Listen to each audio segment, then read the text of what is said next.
السلام علیکم dear reader and listeners, Urdu novels library میں آپ کا ڈھیر سارا ویلکم۔ رمز عشق بائی نور آصف کی نیکسٹ ایپیسوڈ لے کر حاضر ہوئے۔ اگر آپ نے ابھی تک میرے اس چینل کو سبسکرائب نہیں کیا، جلدی سے سبسکرائب کر دیں، لائک اینڈ شیئر کریں اور اپنی رائے کامنٹ باکس میں لازمی دیجیے گا۔ چلیں سٹارٹ کرتے ہیں۔ عابر نے بھی جوابی کارروائی کرتے اسفند کے گال پر دانت کاڑے تو اسفند یار خان کا فلک شگاف کہکا گونجا تھا۔ عابر گہرا سانس لیتے پیچھے ہوئی تھی۔ اسفند کو شعلہ بار نگاہوں سے گھورا تو اسفند یار خان نے اسے دیے ہوئے ہونٹ کے زخم پر اپنا انگوٹھا رگڑتے اسے آنکھ ونک کی تھی۔ عابر اسفند یار خان کی حالت دیکھتے سرخ ہوئی تھی۔ گردن ہونٹوں کو اور اس کے گال پر اس کی جنونیت رقم کی تھی۔ سینہ رہ چکا ہے، یہاں پر بھی اپنے دانت کاٹ دو۔ اسفند نے مہم سا مسکراتے ہوئے اپنی شرٹ کے بٹن کھولے۔ عابر کا سینہ دیکھتے بے رخی سے منہ پھیر گئی تھی۔ ویسے بدلہ پورا لینا چاہیے، میں نے بھی تو دیے تھے نا تمہیں نشان تمہارے وہاں۔ وہ اسے قریب کرتے اس کے کان میں بے باک سرگوشی کر گیا تھا۔ اسفند کی بے باک سرگوشی پر عابر کی رنگت سرخ کندھاری ہوئی تھی۔ چھوڑے مجھے اسفند یار خان، عابر اس کے حصار میں بری طرح چٹپٹاتے ہوئے چلائی۔ اسفند نے اسے مزید شدت سے اپنے سینے میں بھینچا تھا۔ اسفند چھوڑے مجھے، عابر اس کے سینے پر مکے مارتے چلائی۔ بس اسفند اسے دونوں بازوں سے جکڑے اپنے قریب کرتے دھاڑا۔ عابر اس کی دھاڑ اس کی آنکھوں میں بدلتی رنگت دیکھتے خاموش ہوئی تھی۔ تمہارے بدن کے ہر حصے پر اس وقت میری محبت کی سوغاتیں یہ ثابت کر رہی ہیں کہ تم پر میرا حق ہے، اور چاہو تو تھوڑا آگے کا پروسیس بھی کر کے تمہیں اپنے بچے کی ماں بنا لوں گا۔ رکا اس لیے ہوں، اپنی غلطی مانتا ہوں، خود کو سزا کا حقدار بھی سمجھتا ہوں، مگر صرف تمہاری بے رخی کی حد تک۔ اس سے آگے میرا ضبط مت آزمانا، مجھے سچ میں ایک شوہر بننے پر مجبور مت کرنا۔ سمجھو یہ نخرے دکھا رہی ہو تو یہ بدتمیزی کر رہی ہو، اپنے عاشق کو دکھا رہی ہو۔ جس دن اپنے دل سے تمہارے لیے عاشقی نکال کر پھینک دی تو مجھے صرف ایک شوہر پاؤ گی جس کے لیے اس کی انا اور غیرت سے بڑھ کر کچھ نہیں ہوگا۔ اس لیے آئندہ تم مجھے براق کے قریب بھی نظر آئی تو برداشت نہیں کروں گا۔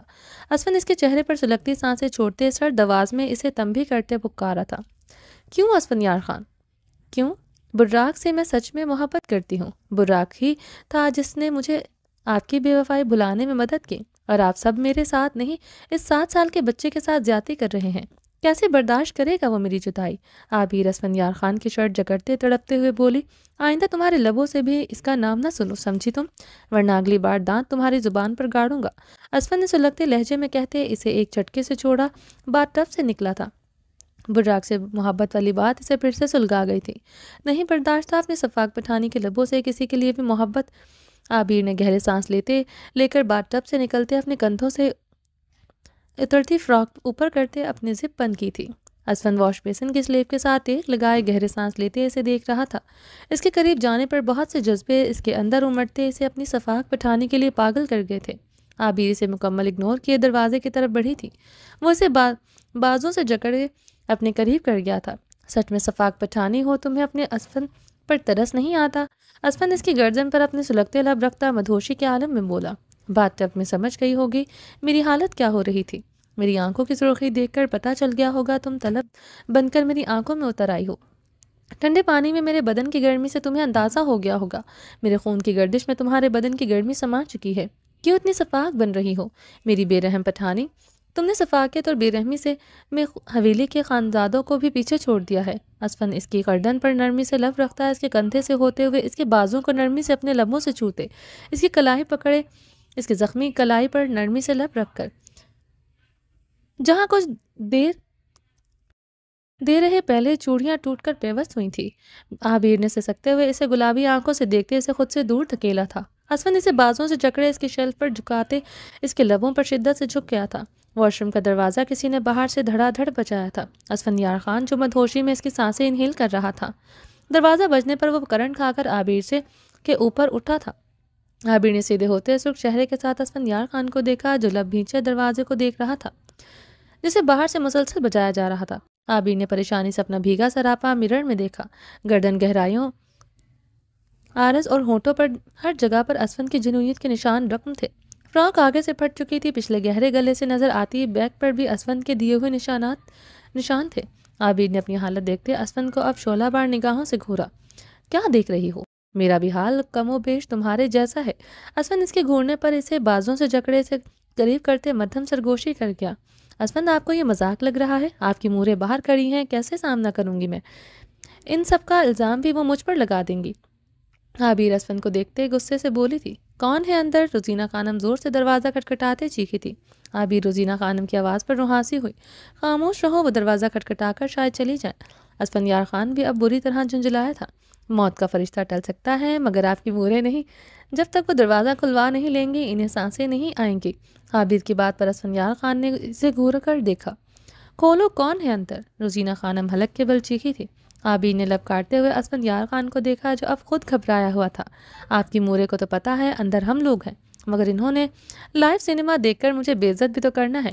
عابر اسفندیار خان کو دیکھتے تنزیہ بولی۔ اسفند نے اسے اب اچھی خاصی سرد نگاہوں سے گھورا تھا۔ ماں اور بیوی میں کسی کی زبان لمبی تھی اور وہ اندازہ نہیں کر پایا تھا۔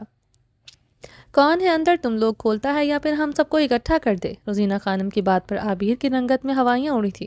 وہ اسفندیار خان کو خود سے دور دھکیلتی جلدی سے دروازے کی طرف بڑھتے دروازے کا لاک کھولا، مگر دروازہ کھولنے کی ہمت نہیں ہوئی تھی۔ عابر نے گہرے سانس لیتے اسفندیار خان کو دیکھا جو واش بیسن سے سلیب سے ٹیک لگائے سنجیدگی سے کھڑا اپنی گھنی بیئرڈ پر ہاتھ پھیر رہا تھا۔ لاک کھلنے کی آواز پر روزینہ خانم دروازہ کھولتے اندر داخل ہوئی۔ اللہ اللہ! اسفند اور عابر کو دیکھ کر انہوں نے سینے پر ہاتھ مارا۔ ان کی رنگت میں شدید سرخیاں کھلی۔ ان دونوں کو کے بھیگے سراپے چہرے گردن پر نشان دیکھتے وہ جلدی سے رخ موڑتے واش روم سے باہر نکل گئی تھی۔ عابر اسفندیار خان کو شعلہ بار نگاہوں سے گھورتے واش روم سے باہر نکلتے، زمین پر گرے اپنے شال اٹھائے اچھی طرح خود پر لپیٹتی اور جلدی سے کمرے سے نکل گئی۔ اسفند بھی جلدی سے واش روم سے نکلتا کمرے سے نکلتے تیزی سے اپنے کمرے کی طرف بڑھا۔ حور ارحام کی باہوں میں سمائے گہری نیند سو رہی تھی۔ اسے نیند بھی اپنے بالوں میں، اپنے کندھے اور اپنے چہرے پر ارحام کے لبوں کی تپش بوچھاڑ محسوس ہو رہی تھی۔ حور نے اپنی نیند سے مندی گلابی آنکھیں کھولتے ارحام کے برہنہ سینے کو دیکھا۔ وہ اس کے چٹانی سینے پر سر رکھے ہوئے تھی، ارحام اسے کمر سے جکڑے ہوئے تھا۔ حور کو اپنے پورے بدن سے ٹیسیں اٹھتے محسوس ہو رہی تھی، کچھ ارحام کی شدتیں اور کچھ اس کے چٹانی سینے پر سونے کی وجہ سے اسے اپنی کمر سر دکھتا محسوس ہو رہا تھا، مگر ارحام کو اس کے ساتھ ایسا ہی سونا پسند تھا۔ وہ اسے حویلی بھی تکیے پر سر رکھنے نہیں دیتا تھا، اسے اپنے سینے کے ساتھ لپٹائے ہی سلاتا تھا۔ حور نے آہستگی سے ارحام سے دور ہونے کی کوشش کی، وہ اسے سختی سے جکڑے اسے اپنے سینے میں بھیج چکا تھا۔ حور روحاں سے ہوتے اس کے سینے میں سمائے آنکھیں مون چکی تھی۔ حور! ارحام نے اس کو جاگتا محسوس کر کے اسے نرمی سے پکارا۔ وہ مزید سختی سے آنکھیں میچ گئی تھی، وہ نہیں چاہتی تھی وہ اسے جاگتا دیکھ کر دوبارہ سے شروع ہو جائے۔ وہ اس کی شدتیں مزید برداشت نہیں کر سکی تھی۔ آج تو ارحام کا دل ہی نہیں بھر رہا تھا، رات سے صبح ہونے والی تھی، وہ ایک پل نہیں سویا تھا۔ وہ تو کچھ دیر سو گئی تھی مگر ارحام کے لب، ارحام کے ہاتھ اسے مسلسل نرمی سے چھو رہے تھے، جو ایک پل کے لیے نہیں رکے تھے۔ وہ دیوانوں کی طرح اسے چھو رہا تھا، کبھی اس کی ہتھیلیاں چومتا، کبھی اس کے بالوں کو، کبھی اس کی پیشانی اور کبھی اس کے کندھے کو لبوں سے چھوتا۔ اور ارحام نے اسے دوبارہ پکارا اور اس کے سینے کے بالوں کو اپنے ہاتھوں کا دباؤ بڑھاتے مزید سختی سے اپنی آنکھیں میچ گئی۔ اور کی مٹھیوں کا دباؤ اپنے سینے پر موجود بالوں پر محسوس کرتے ارحام رخ پلٹے سے تکیے پر لٹاتے اس پر مکمل حاوی ہوا۔ اور کی رنگت میں شدید گلابیاں کھلی تھی، وہ آنکھیں اور بھی شدت سے میچ گئی تھی۔ ارحام نے مہم سا مسکراتے اس کے چہرے پر لرزتی پلکوں کو بغور دیکھا۔ سو رہی ہو اور؟ ارحام نے مسکراہٹ دبائے پوچھا۔ جی بالکل۔ اور کے گلابی لبوں نے جلدی سے جنبش کی تھی۔ ارحام کا برجستہ کہکا گونجا تھا۔ اور اپنی بے وقوفی پر لب دانتوں تلے دبا گئی تھی۔ مما میرا مطلب تھا کہ میں سونے ہی لگی ہوں، اور نے آنکھیں کھولتے ارحام کی آنکھوں میں دیکھتے کہا۔ ارحام کی آنکھوں میں خمار کی سرخی دیکھتے وہ سرخ گلاب ہوتے اپنی آنکھیں چکا گئی۔ وہ بری طرح جھنجھلا کر رہ گئی تھی۔ اس انسان کی خمار کی سرخی ختم ہی نہیں ہو رہی تھی۔ کیا چاہیے تھا تمہیں مجھ سے؟ ارحام نے اس کے عارض پر نرمی سے انگلیاں پھیرتے گمبھیر آواز میں پوچھا۔ پیار؟ حور نے ارحام کی آنکھوں میں دیکھتے گھبراتے ہوئے کہا۔ ارحام کا پھر سے برجستہ کہکا گونجا تھا۔ وہ تو تمہیں اب ساری عمر کروں گا، ہر پل ہر لمحہ ہر گھڑی تم کہو گی تو آفس بھی نہیں جایا کروں گا، سارا دن ساری رات صرف تم اور میں۔ ارحام نے بہت نرمی سے اس کے گلابی گالوں کو اپنے لبوں سے چھوا تھا۔ نہیں، ایسا پیار بھی نہیں چاہیے، حور نے لرزتے لبوں سے شدت سے کہا، مقابل سے شدت سے۔ محبت کرنے کے باوجود وہ اسے سچ میں اس کا پیار نہیں چاہیے تھا۔ پھر کیسا پیار چاہیے؟ اور پیار میں کیا کیٹیگری ہوتی ہے؟ پیار تو پیار ہی ہوتا ہے، پیار میں جتنی شدت ہو پیار اتنا ہی گہرا ہوتا ہے۔ ارحام گمبھیر آواز میں بولتے اس کی دھڑکنوں پر جھکا۔ ارحام حور نے روحانسے ہوتے اسے پکارا۔ ارحام نے اس کی آواز میں بھیگا پن محسوس کرتے اس کی آنکھوں میں دیکھا جہاں شبنم اور خوف سا تھا۔ کیا ہوا ہے؟ آج تو میری شدتوں میں صرف پیار تھا، دیوانگی تھی، تمہیں سختی سے چھوا نہیں، پھر بھی خوف، اور یہ شبنم کیوں؟ ارحام نے اس کی آنکھوں میں دیکھتے سرد لہجے میں پوچھا۔ نہیں مما، میں تو ارحام کی آنکھوں کا سڑپن دیکھتے وہ منمنائی تھی۔ ارحام کافی دیر تک اسے دیکھتا رہا۔ وہ نظریں چکائے لب کاٹتے اسے سینے پر انگلیاں پھیر رہی تھی۔ ارحام کی سلگتی نگاہوں اور اس کی اتنی قربت اور اس کے بدن سے اٹھتی اسٹرانگ مردانہ خوشبو محسوس کرتے وہ اس کی قربت میں نظریں اٹھا نہیں پا رہی تھی۔ ارحام نے بری طرح اپنے جبڑے بھینچتے اس کے دانتوں سے اس کے ہونٹ چھڑوائے تھے۔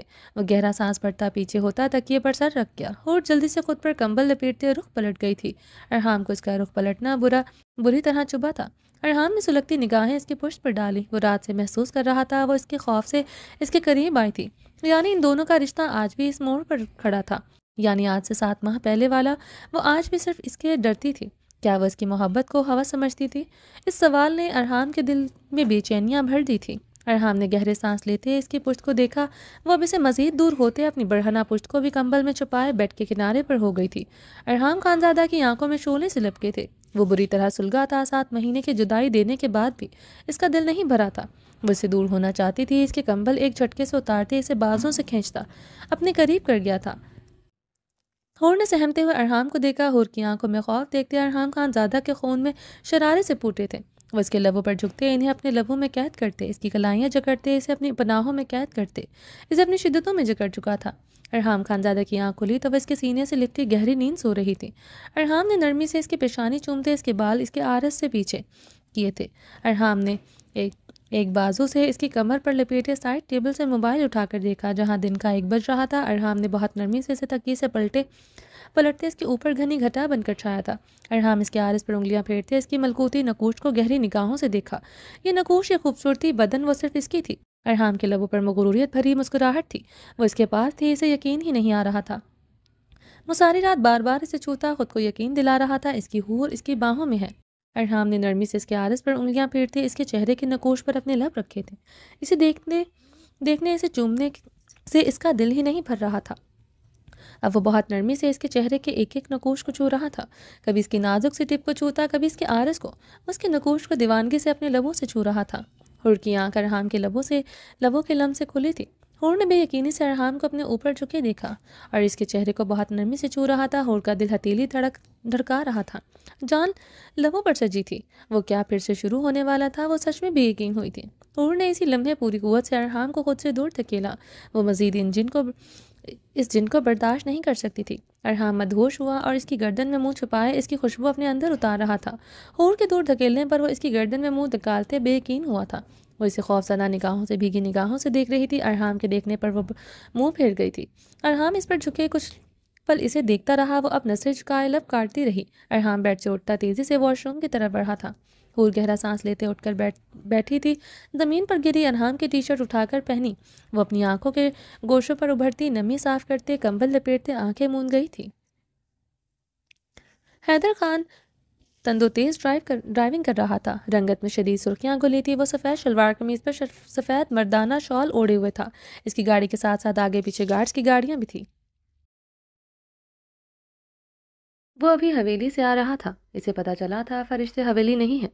وہ یہ سنتا آپے سے باہر ہوا تھا۔ فرشتے کہاں ہے یہ ارحام کے علاوہ کوئی نہیں جانتا تھا۔ جب سے اسے یہ پتا چلا تھا وہ جیسے آگ کے بستر پر لوٹ رہا تھا۔ اس کے مساموں سے دھواں نکل رہا تھا۔ اس کی بیوی اس کے بیٹوں کو ارحام خانزادہ کی اجازت کے بغیر کیسے حویلی کے کہیں اور منتقل کر سکتا تھا؟ وہ یہ جان کر پاگل ہو رہا تھا۔ اسی بات کا حساب لینے وہ اسلام آباد ارحام خانزادہ کے پاس جا رہا تھا۔ تمہیں حساب دینا پڑے گا ارحام خانزادہ۔ میری خانم، میرے بیٹوں کو تم نے کس کی اجازت سے کہیں اور منتقل کیا؟ حیدر اسٹیئرنگ پر مکہ مارتے بھوکے درندے کی مانند گرایا۔ حیدر حاکم خان ہوں میں۔ ارحام خانزادہ، تمہارا وہ حال کروں گا تم یاد کرو گے۔ میری بیوی میرے بیٹوں کو مجھ سے دور کیا ہے، چھوڑوں گا نہیں تمہیں۔ حیدر خان غصے سے چیخا تھا۔ تمہیں بھی نہیں چھوڑوں گا خانم۔ میری نرمی کا ناجائز فائدہ اٹھا رہی ہو۔ پہلے میرے بیٹوں کا مجھ سے چھپایا اور اب میرے دراب زراب کو مجھ سے دور لے گئی۔ کیا تمہیں یہ حق دنیا کا کوئی قانون دیتا ہے کہ تم ایک باپ کو اس کے بیٹوں سے دور کرو؟ نہ دنیا کا قانون نہ میرا خدا تمہیں یہ حق دیتا ہے کہ تم خود کو اور میرے بیٹوں کو مجھ سے دور رکھو۔ بہت حقوق سکھا رہی تھی مجھے، اب میں تمہیں حقوق سکھاؤں گا۔ ایک شوہر کے حقوق، غضب کرنے والی بیویوں کے اصل میں کیا سلوک کیا جاتا ہے۔ حیدر خان پھولتی رگوں کے ساتھ چلایا، تمہیں حساب دینا پڑے گا خانم، کیسے تم نے میری عورت ہوتے میری اجازت کے بغیر حویلی سے باہر قدم رکھا کہ کہیں اور منتقل کر سکتا تھا؟ وہ یہ جان کر پاگل ہو رہا تھا۔ اسی بات کا حساب لینے وہ اسلام آباد ارحام خانزادہ کے پاس جا رہا تھا۔ تمہیں حساب دینا پڑے گا ارحام خانزادہ، میری خانم، میرے بیٹوں کو تم نے کس کی اجازت سے کہیں اور منتقل کیا؟ حیدر اسٹیئرنگ پر مکہ مارتے بھوکے درندے کی مانند گرایا۔ حیدر حاکم خان ہوں میں، ارحام خانزادہ، تمہارا وہ حال کروں گا تم یاد کرو گے۔ میری بیوی میرے بیٹوں کو مجھ سے دور کیا ہے، چھوڑوں گا نہیں تمہیں، حیدر خان غصے سے چیخا تھا۔ ارحام سفید باتھ گاؤن پہنے لب بھینچے اپنے گیلے بالوں کو ہاتھوں سے خشک کرتے ہوئے مرر میں سنجیدگی سے دیکھ رہا تھا۔ اور اس کے پاس تھی، شاید اس سے محبت بھی کرتی تھی، مگر یہ تو طے تھا وہ کل رات خوف سے اس کے قریب آئی تھی۔ اس کا گاڑی میں قریب آنا، پھر کل بیڈ پر اس کی آنکھوں میں خوف، وہ کچھ نہیں تھا وہ جو دیکھنا چاہتا تھا۔ ارحام نے جھنجھلاتے ہوئے ٹاول زمین پر دے مارا۔ وہ شاید محبت کرتی ہے، یہ لفظ سوچتے ہی اس کا دل فگار ہوا تھا۔ لفظ شاید سوئیوں کے مانند چبھا تھا۔ کل جس طرح کی سچویشن تھی وہ اس سچویشن میں اس کے آگے اس کے ساتھ چلی آئی، اور اس کے غصے کے ڈر سے اسے سیڈیوس کر کے وہ اس کا غصہ دور کرنا چاہتی تھی۔ اس کی نرمی دیکھتے تبھی تو اس نے فوراً شاہ مینشن جانے کی بات کی تھی۔ ارحام نے گہرا سانس لیتے اپنے اندر اٹھتے پنپتے سوالوں پر خود کو پرسکون کرنے کی کوشش کی، مگر چین کسی پل نہیں آ رہا تھا۔ وہ آج سے 7 ماہ پہلے والی حور اپنی زندگی میں نہیں چاہتا تھا۔ وہ یہ سب ایسا نہیں چاہتا تھا۔ وہ چاہتا تھا حور اس کے پاس خود آئے، اسے اپنی مرضی سے خود کو سونپے۔ اسے دستبرداری کا تو وہ مر کر بھی نہیں سوچ سکتا تھا۔ ان 7 مہینوں میں اسے ہر پل اپنے پاس لانے کا سوچا تھا۔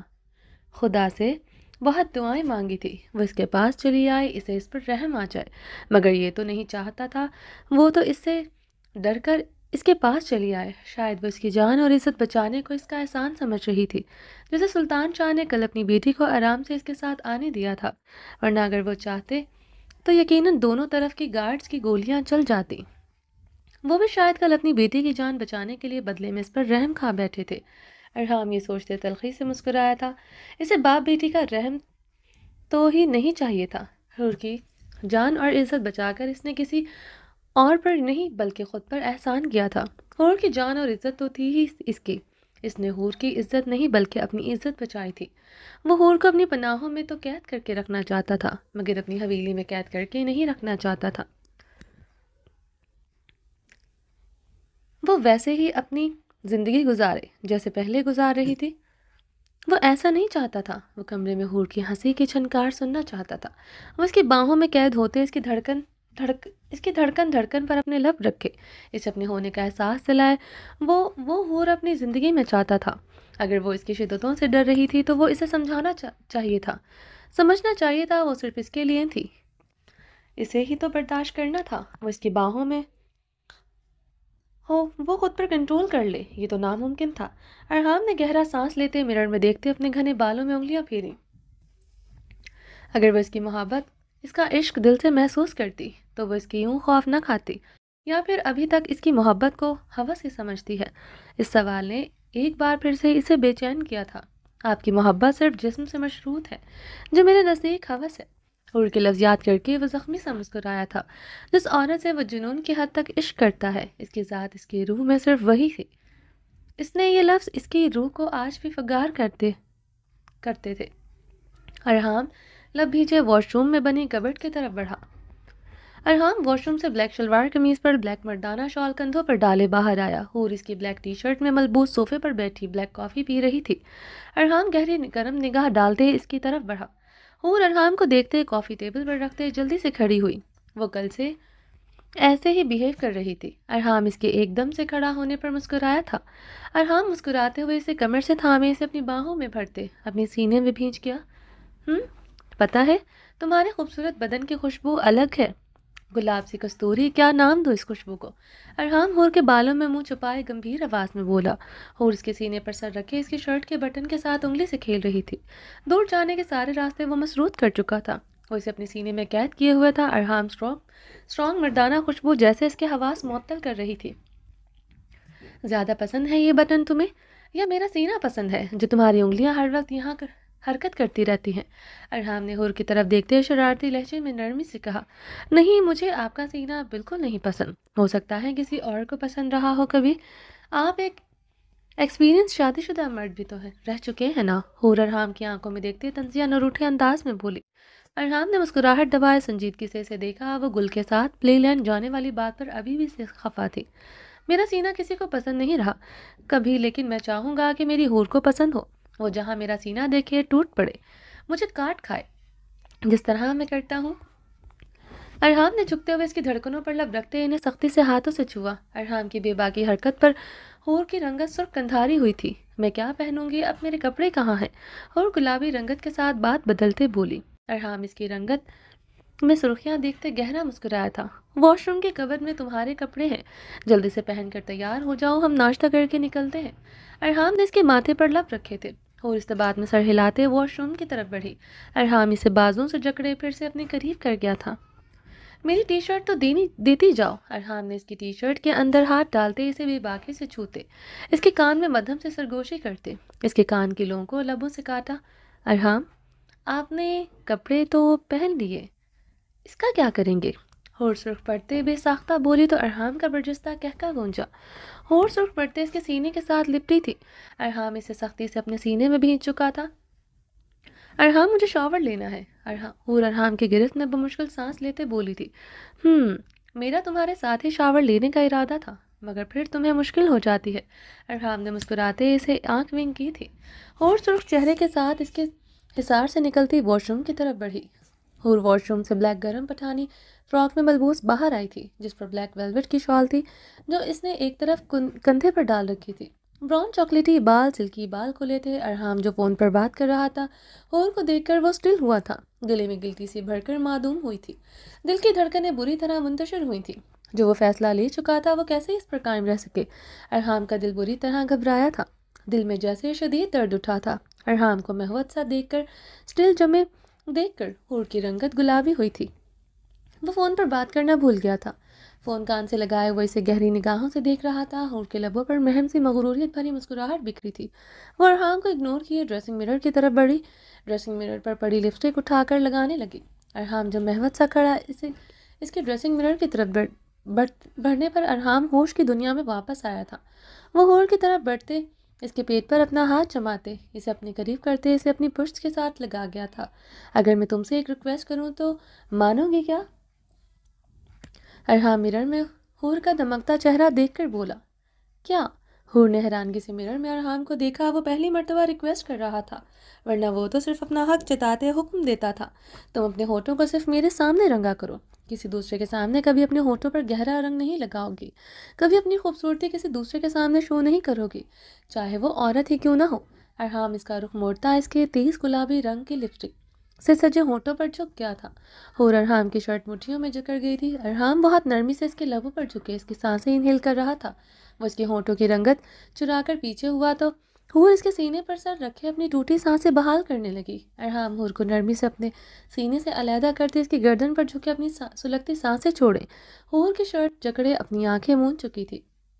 ارحام اس کی گردن پر جھکے بہت نرمی سے اس کی گردن پر اپنی دی ہوئی سوغاتوں پر اپنے لب رکھ رہا تھا۔ حور اس کی شرٹ جکڑے اپنی آنکھیں موندے ہوئے تھی۔ ارحام نرمی سے لب رکھتے وہاں بہت نرمی سے لب بائٹ بنا رہا تھا۔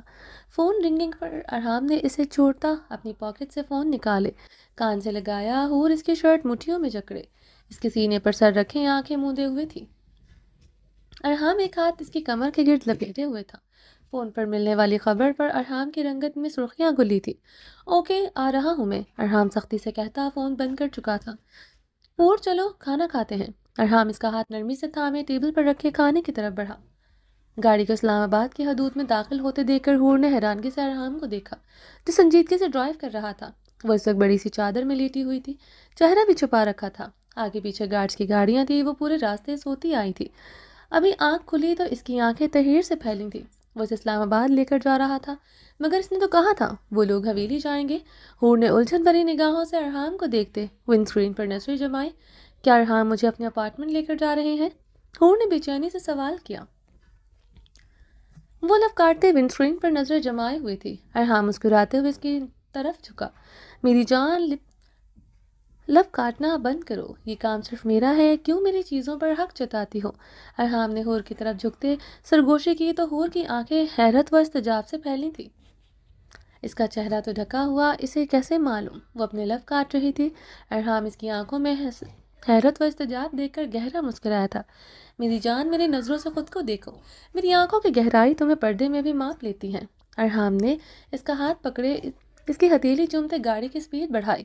تھوڑی دیر بعد ارحام کی گاڑی اور اس کی گارڈز کی گاڑیاں شاہ مینشن کی طرف اطراف میں رکی تھی۔ ہور نے حیرت سے ارحام کو دیکھا تھا۔ ارحام کی گاڑی دیکھتے ہی شاہ مینشن کا آؤٹ میٹنگ گیٹ کھل چکا تھا۔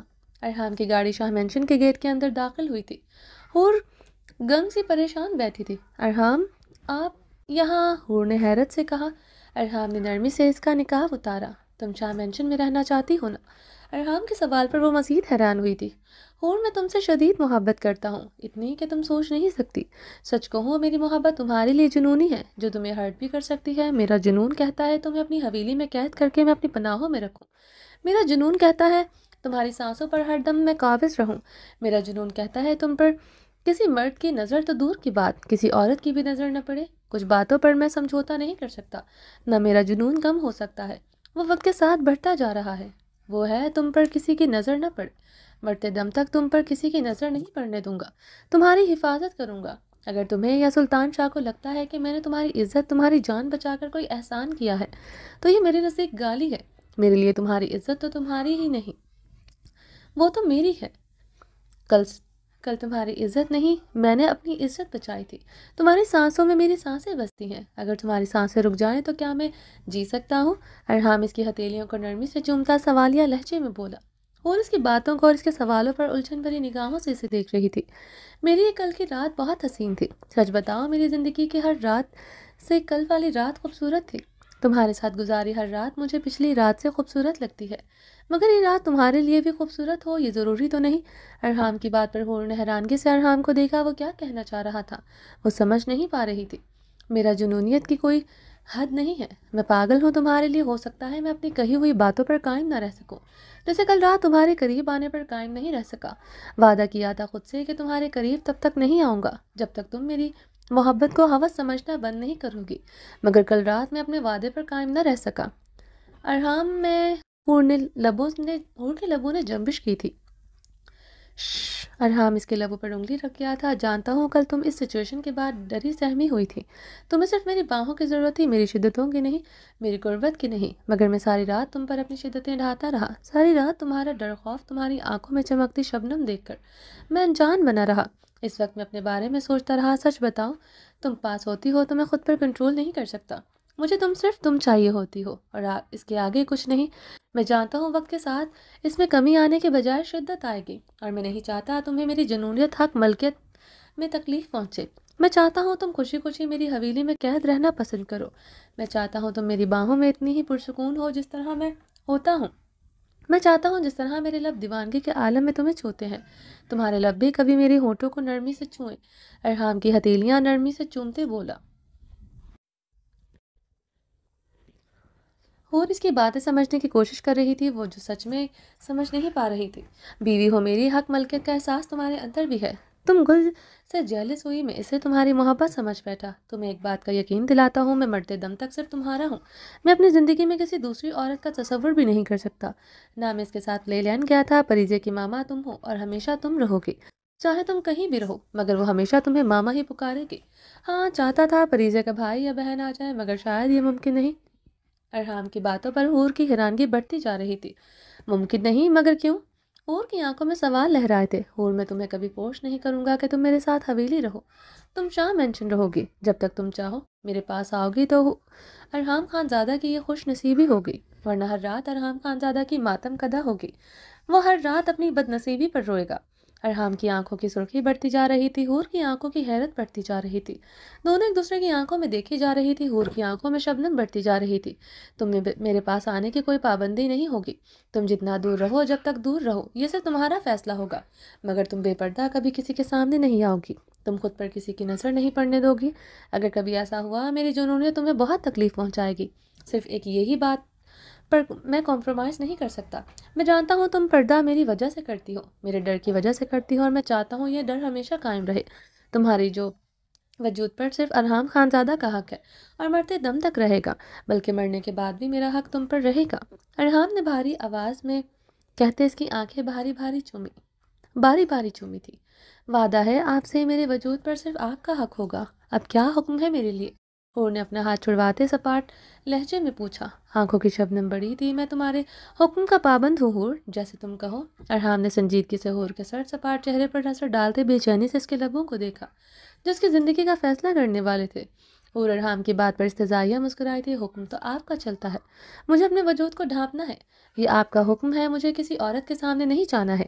یہ آپ کا حکم ہے، مجھے حویلی جانا ہے، مجھے شاہ مینشن رہنا ہے۔ میرے معاملے میں صرف آپ کی مرضی، آپ کا حکم چلتا ہے۔ آپ یہی چاہتے ہیں کہ میں شاہ مینشن رہوں تو میرے لیے یہ خوش نصیبی ہے، میں شاہ مینشن رہوں گی۔ یہاں میری سانسیں چلتی ہیں مگر حویلی میں میرا دم گھٹتا تھا۔ اچھا کیا آپ مجھے یہاں لے آئے، حور نے بھی کے لہجے میں کہتے گاڑی کے دروازے سے ہینڈل پر ہاتھ رکھا۔ اس کی سانسیں جیسے سینے میں دبتی خاموش ہو رہی تھی۔ دروازہ کھولتے کھولتے وہ رکی تھی۔ اور ہاں، کل رات آپ نے ان 7 مہینے کی کسر نکالی تھی۔ وہ رات بہت خوبصورت ہوتے ہوتے شاید آپ کے لیے بدصورت بن گئی ہے، کیونکہ آپ کا دل بھر چکا ہے جیسے میرا دل بھر آیا ہے آپ کی معصومیت پر۔ حور نے سپاٹ لہجے میں کہتے بھیگی آنکھوں سے ارحام کو دیکھا۔ دوسرے لمحے وہ گاڑی سے اترتی جلدی سے شاہ مینشن کے داخلی دروازے کی طرف بڑھ گئی تھی۔ ارحام لب بھینچے سرخ آنکھوں کے ساتھ اسے بھاگتے ہوئے دیکھ رہا تھا۔ وہ بھاگتے ہوئے شاہ مینشن کے داخلی دروازے کی طرف بڑھ رہی تھی۔ ارحام کافی دیر تک لب بھینچے اسٹیئرنگ پر ہاتھ جمائے بیٹھا رہا تھا۔ جانے کتنی دیر ہو گئی تھی، وہ بڑے سے خوبصورت داخلی دروازے پر نظریں جمائے بیٹھا رہا تھا۔ پھر اس نے گہرا سانس کھینچتے تھکے تھکے انداز میں گاڑی سٹارٹ کی تھی۔ ارحام اپنے آفس میں داخل ہوا تو حیدر خان اس کے آفس میں اضطراری انداز میں اپنی گھنی بیئرڈ سہلاتے ایک ہاتھ میں پسٹل کو گھما رہا تھا۔ ارحام حیدر خان کو دیکھتے استزائیہ مسکراتے اپنی چیئر کی طرف بڑھا تھا۔ بولو حیدر حاکم خان، کیوں آئے یہاں؟ ارحام نے چیئر پر بیٹھتے استزائیہ انداز میں پوچھا۔ میری بیوی اور بیٹے کہاں ہیں؟ حیدر خان نے اپنی سرخ آنکھیں ارحام کی آنکھوں میں گاڑتے پوچھا۔ کون بیوی اور بیٹے؟ حیدر حاکم خان کی تو کوئی اولاد ہی نہیں، مجھے تو آج پتہ چلا کہ حیدر خان کے بیٹے بھی ہیں۔ رہا سوال حیدر حاکم خان کی بیوی کا تو وہ بھی حیدر حاکم خان کی حویلی میں اس کے پاس ہے۔ ارحام چیئر سے ٹیک لگائے استزائیہ مسکرایا۔ اپنی بکواس بند کرو، سیدھی طرح بتاؤ میری بیوی اور میرے بیٹے کہاں ہیں، ورنہ تمہاری سانسیں میں چھیننے میں پل نہیں لگاؤں گا۔ حیدر چیئر سے اٹھتا دھاڑا تھا۔ بکواس میں نہیں، بکواس تم کر رہے ہو، میرے سامنے یہ ادھارنے کی ضرورت نہیں ہے۔ کون سی بیوی، کون سے بیٹے؟ وہ بیوی جس کا تم نے 7 ماہ سے پتہ نہیں کیا وہ زندہ بھی ہے کہ مر گئی، اور تمہاری ماں نے تمہاری بیوی کے کردار پر گھٹیا الزام لگائے، تم چپ رہے۔ بتاؤ مجھے یہ کیسے ہو سکتا ہے، ایک مرد کے ہوتے اس کی عورت کے کردار پر وار کیا جائے، کیسے ہو سکتا ہے یہ؟ ارحام ٹیبل پر دونوں ہاتھ مارتے گرایا تھا۔ میری مورے نے جو کچھ بھی کہا وہ ایک غلط فہمی تھی، میں نے ان کا ساتھ نہیں دیا تھا۔ یہی پوچھ رہا ہوں تم سے کہ حیدر حاکم خان تمہاری مورے کی ہمت کیسے ہوئی یہ سب کہنے کی؟ کیسے تم نے اتنی ہمت دی کہ وہ 4 لوگوں کے سامنے تمہاری فرشتہ صرف عورت کے کردار پر وار کریں؟ ارحام خان حیدر خان کی بات کاٹتے پکارا تھا۔ مورے ہے میری، کیا کر سکتا تھا میں، جتنا فرشتے کا ساتھ دے سکتا تھا اور دیا بھی ہے۔ مرد ہوں مگر رشتوں میں الجھا ہوا ہوں، اور بیوی اور ماں دونوں میرے لیے میری زندگی ہے۔ کیا کرتا میں، اپنی مورے کو گولی مارنے سے رہا؟ تم بتاؤ، تم میری جگہ ہوتے تو کیا کرتے؟ ارحام خان میں تم سے لڑ سکتا ہوں، یہ پسٹل کی گولیاں تمہارے سینے میں اتار سکتا ہوں، اور خود بھی یہ گولیاں کھا سکتا ہوں، اتنا جگرا اور ہمت ہے اپنی، مگر مورے سے کیسے لڑ سکتا ہوں؟ حیدر خان بے بسی سے بولا تھا۔ مجھ سے پوچھتے ہو تم حیدر حاکم خان میں کیا کرتا؟ تو سنو حیدر حاکم خان، مرد ہوں، رشتوں میں الجھ سکتا ہوں، مگر بات جہاں میری عورت کی عزت کی آتی ہے تو میرے لیے کوئی رشتہ معنی نہیں رکھتا۔ میں اپنی عورت کے بارے میں کسی سے بات کرنا پسند نہیں کرتا، کوئی اس کا نام بھی لے میں برداشت نہیں کر سکتا، مگر تمہیں ایک بات ضرور بتاؤں گا، صرف اس کے لیے تم مرد مجبور نہیں ہوتا، بلکہ وہ خود کو کمزور خود ہی بناتا ہے۔ میری عورت کیسے میری زندگی میں آئی یہ سب جانتے ہیں، میری حویلی سے لے کر میرے علاقے کا ہر بندہ جانتا ہے ارحام خان زادہ کی عورت اس کی زندگی میں کیسے آئی، مگر آج تک کسی کی ہمت نہیں ہوئی اسے کسی کا بات کا تانا بھی دے سکے۔ اس کے کردار پر بات تو کرنا دور کی بات ہے، پہلے دن سب کو بتا دیا تھا، وہ عورت ہے میری جس کے ساتھ زیادتی برداشت نہیں کروں گا۔ گولی مارنا، گولیاں کھانا بہت آسان ہے، کوئی بھی مار سکتا ہے۔ اس آفس کے باہر کھڑا میرا چوکیدار ناظم خان میرے لیے گولی کھا بھی لے گا اور مار بھی دے گا، مگر مرد وہ ہوتا ہے جو اپنی عورت کے آگے ڈھال بن کر کھڑا رہے، اس پر گندی نظر ڈالنے والوں کی آنکھیں نکال لے اور اس کے کردار پر بات کرنے والے کی زبان نہ نکال دے۔ ارحام ایک لفظ چباتا گرایا تھا۔ بکواس بند کرو، مورے ہے میری، مورے ہیں وہ میری۔ حیدر خان گہری سانسوں کے ساتھ چیخا تھا، وہ خود کو بے بسی کے عالم پر محسوس کر رہا تھا۔ اس کے ایک غلط فیصلے رشتوں میں توازن نہ رکھنے کی توجہ وہ ہر کسی کے سامنے مجرم بنا کھڑا تھا، وہ مجرم جس کٹہرے پہ کھڑے ہونے کے باوجود اپنے لیے بولنے کا حق نہیں رکھتا تھا۔ وہ تو اپنی نظروں میں بھی مجرم تھا، جیسے مورے ہیں تو اپنی مورے کو مورے کی جگہ رکھتے تم۔ ارحام کے غصے سے چیخا تھا۔ حیدر خان نے جبڑے بیچتے سرد آنکھوں سے ارحام کو دیکھا تھا۔ میری بیوی اور میرے بیٹوں کا پتہ بتا دو، میں وعدہ کرتا ہوں فرشتے پر ایک آنچ نہیں آئے گی۔ حیدر خان نے گہرے سانس لیتے اپنے اندر اٹھتے اشتعال پر قابو پائے پوچھا، تم پر اعتبار نہیں کرتا، تم اپنا اعتبار کھو چکے ہو اپنی بہن کو جب تمہیں سونپا تھا۔ مجھے لگا تھا حیدر حاکم خان کی صورت میں میری بہن کے دکھوں کا مداوع ہونے والا ہے۔ تمہاری آنکھوں میں سچائی دیکھی تھی، مگر تم نے سب سے زیادہ اسے تکلیف پہنچائی ہے، کیونکہ اس کا دل معصوم تھا، دل تمہارا بن گیا تھا۔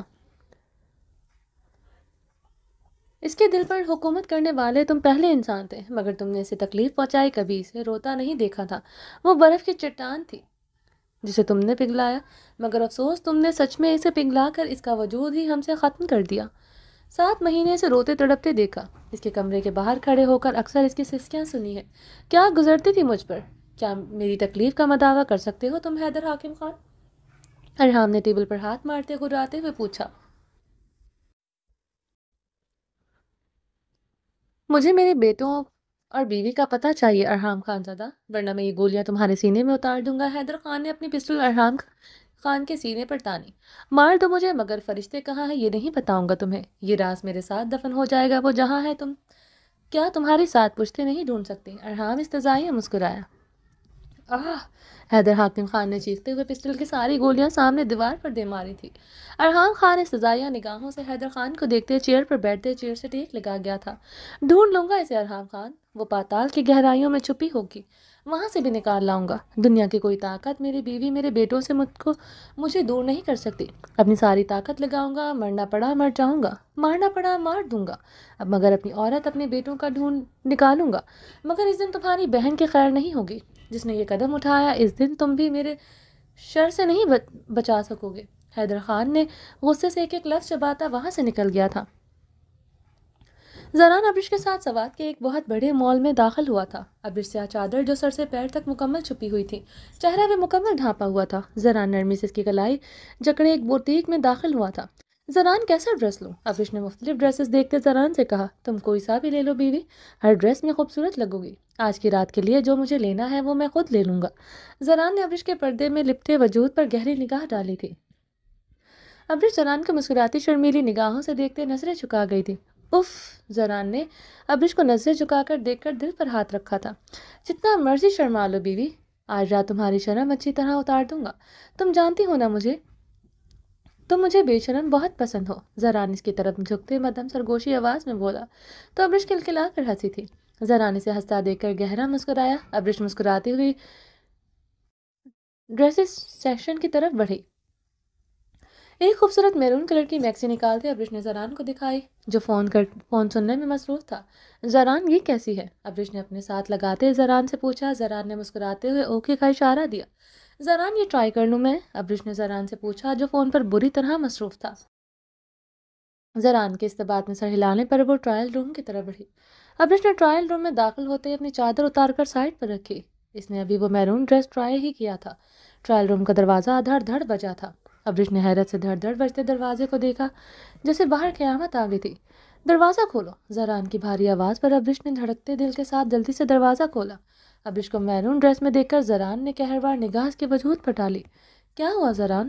زران کو سرد سرخ نگاہوں سے دیکھ کر ابرش نے پریشانی سے پوچھا۔ زران اندر داخل ہوتا اسی لمحے دروازہ لاک کر چکا تھا۔ ابرش پیچھے کو ہوتی میرر کے ساتھ ٹیک لگا گئی۔ وہ اتنا غصے میں کیوں تھا وہ سمجھ نہیں پائی تھی۔ کس نے کہا یہاں یہ ڈریس ٹرائی کرو؟ زران نے اسے سرد نگاہوں سے گھورا۔ زران کیا مطلب؟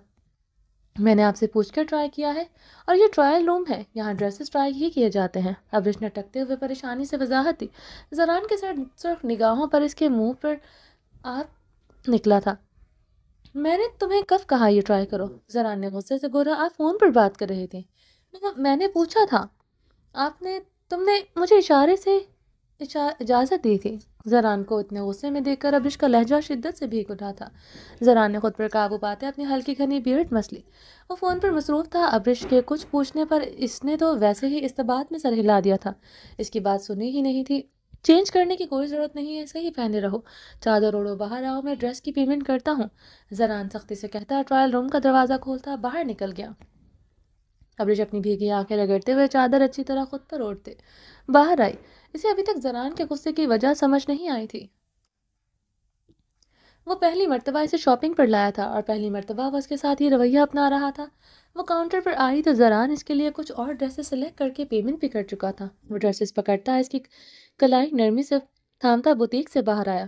ابرش نے بھیگی آنکھوں سے زران کے سرسبز چہرے پر نظر ڈالی۔ صاف پتہ چل رہا تھا وہ اپنے غصے پہ کنٹرول کر رہا ہے۔ زران، ستارہ کی پکار پر ابرش کے قدم ٹھہرے تھے۔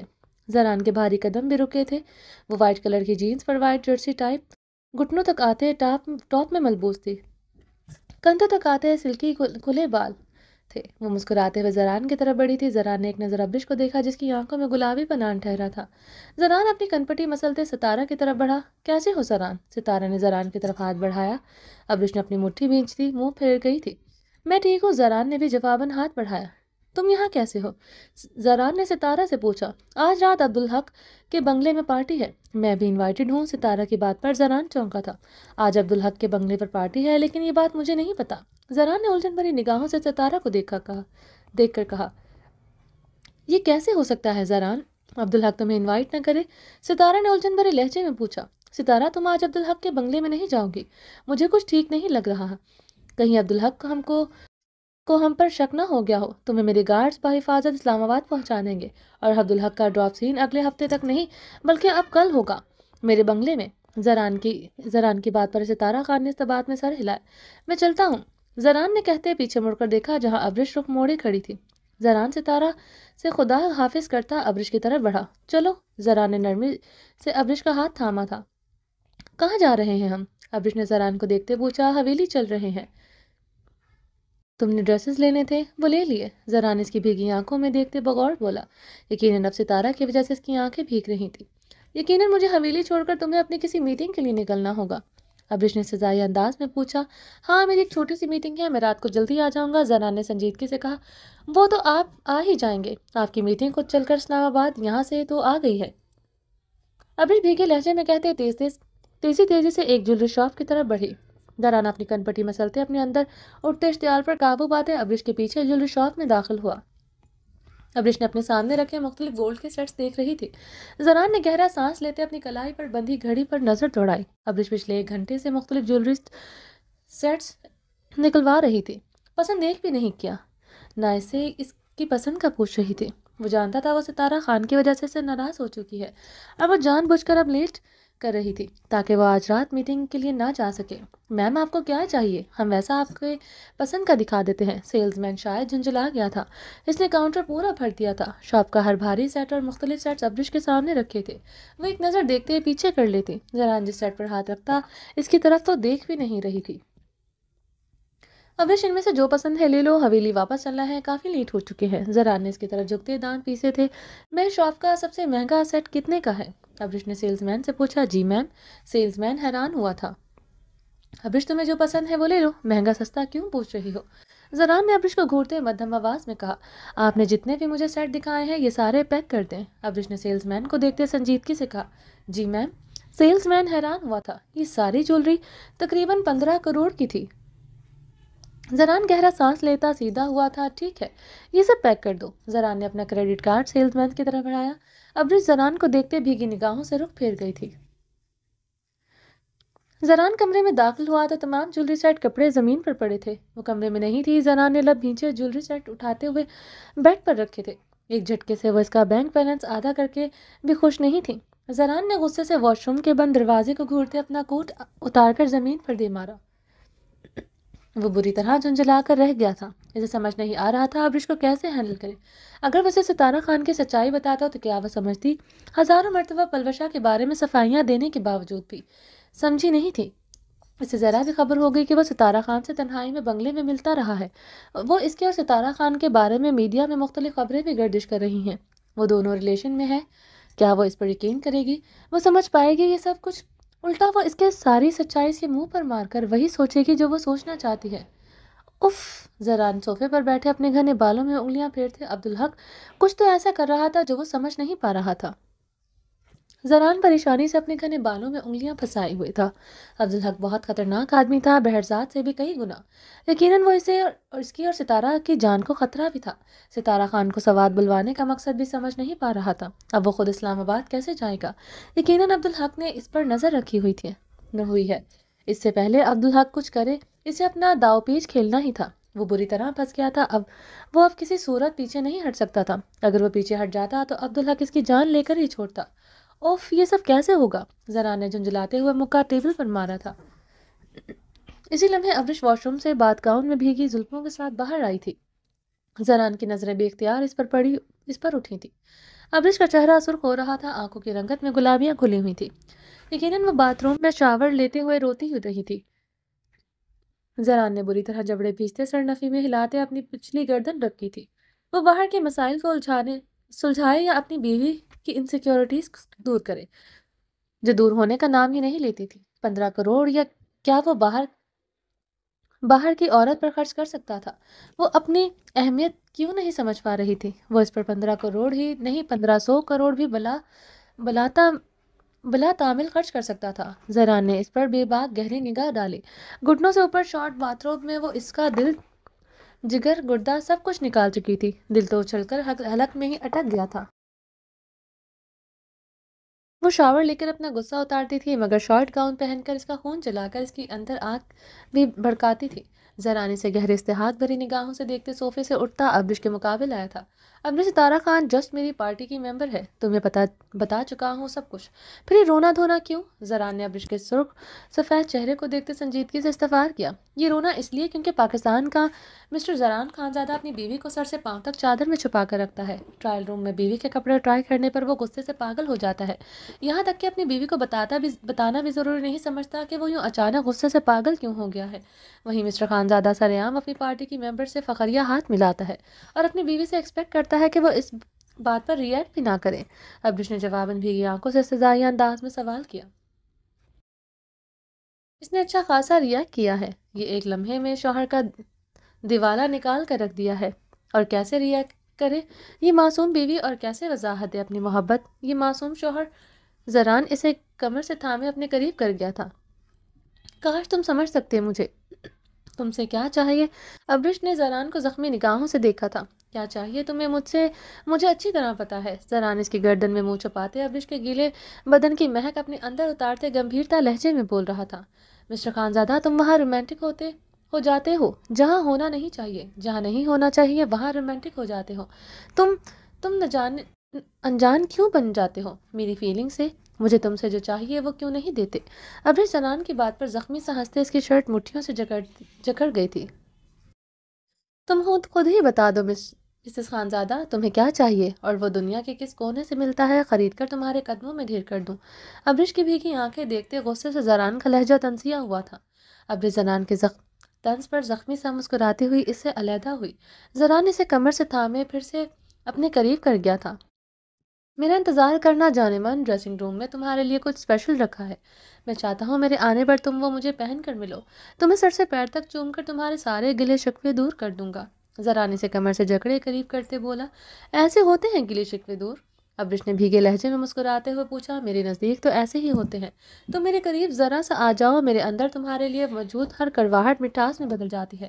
زران اسے بغور دیکھتا اس کے لبوں پر اپنے دہکتے لب سختی سے رکھ گیا تھا۔ یعنی تمہارے دل میں ابھی بھی میرے لیے کڑواہٹ ہے؟ ابرش نے بھیگے لہجے میں استفسار کرتے اس کی شرٹ مٹھیوں میں جکڑی تھی، سختی سے جکڑتے اپنے لبوں پر اپنی انگلیاں رکھی تھی۔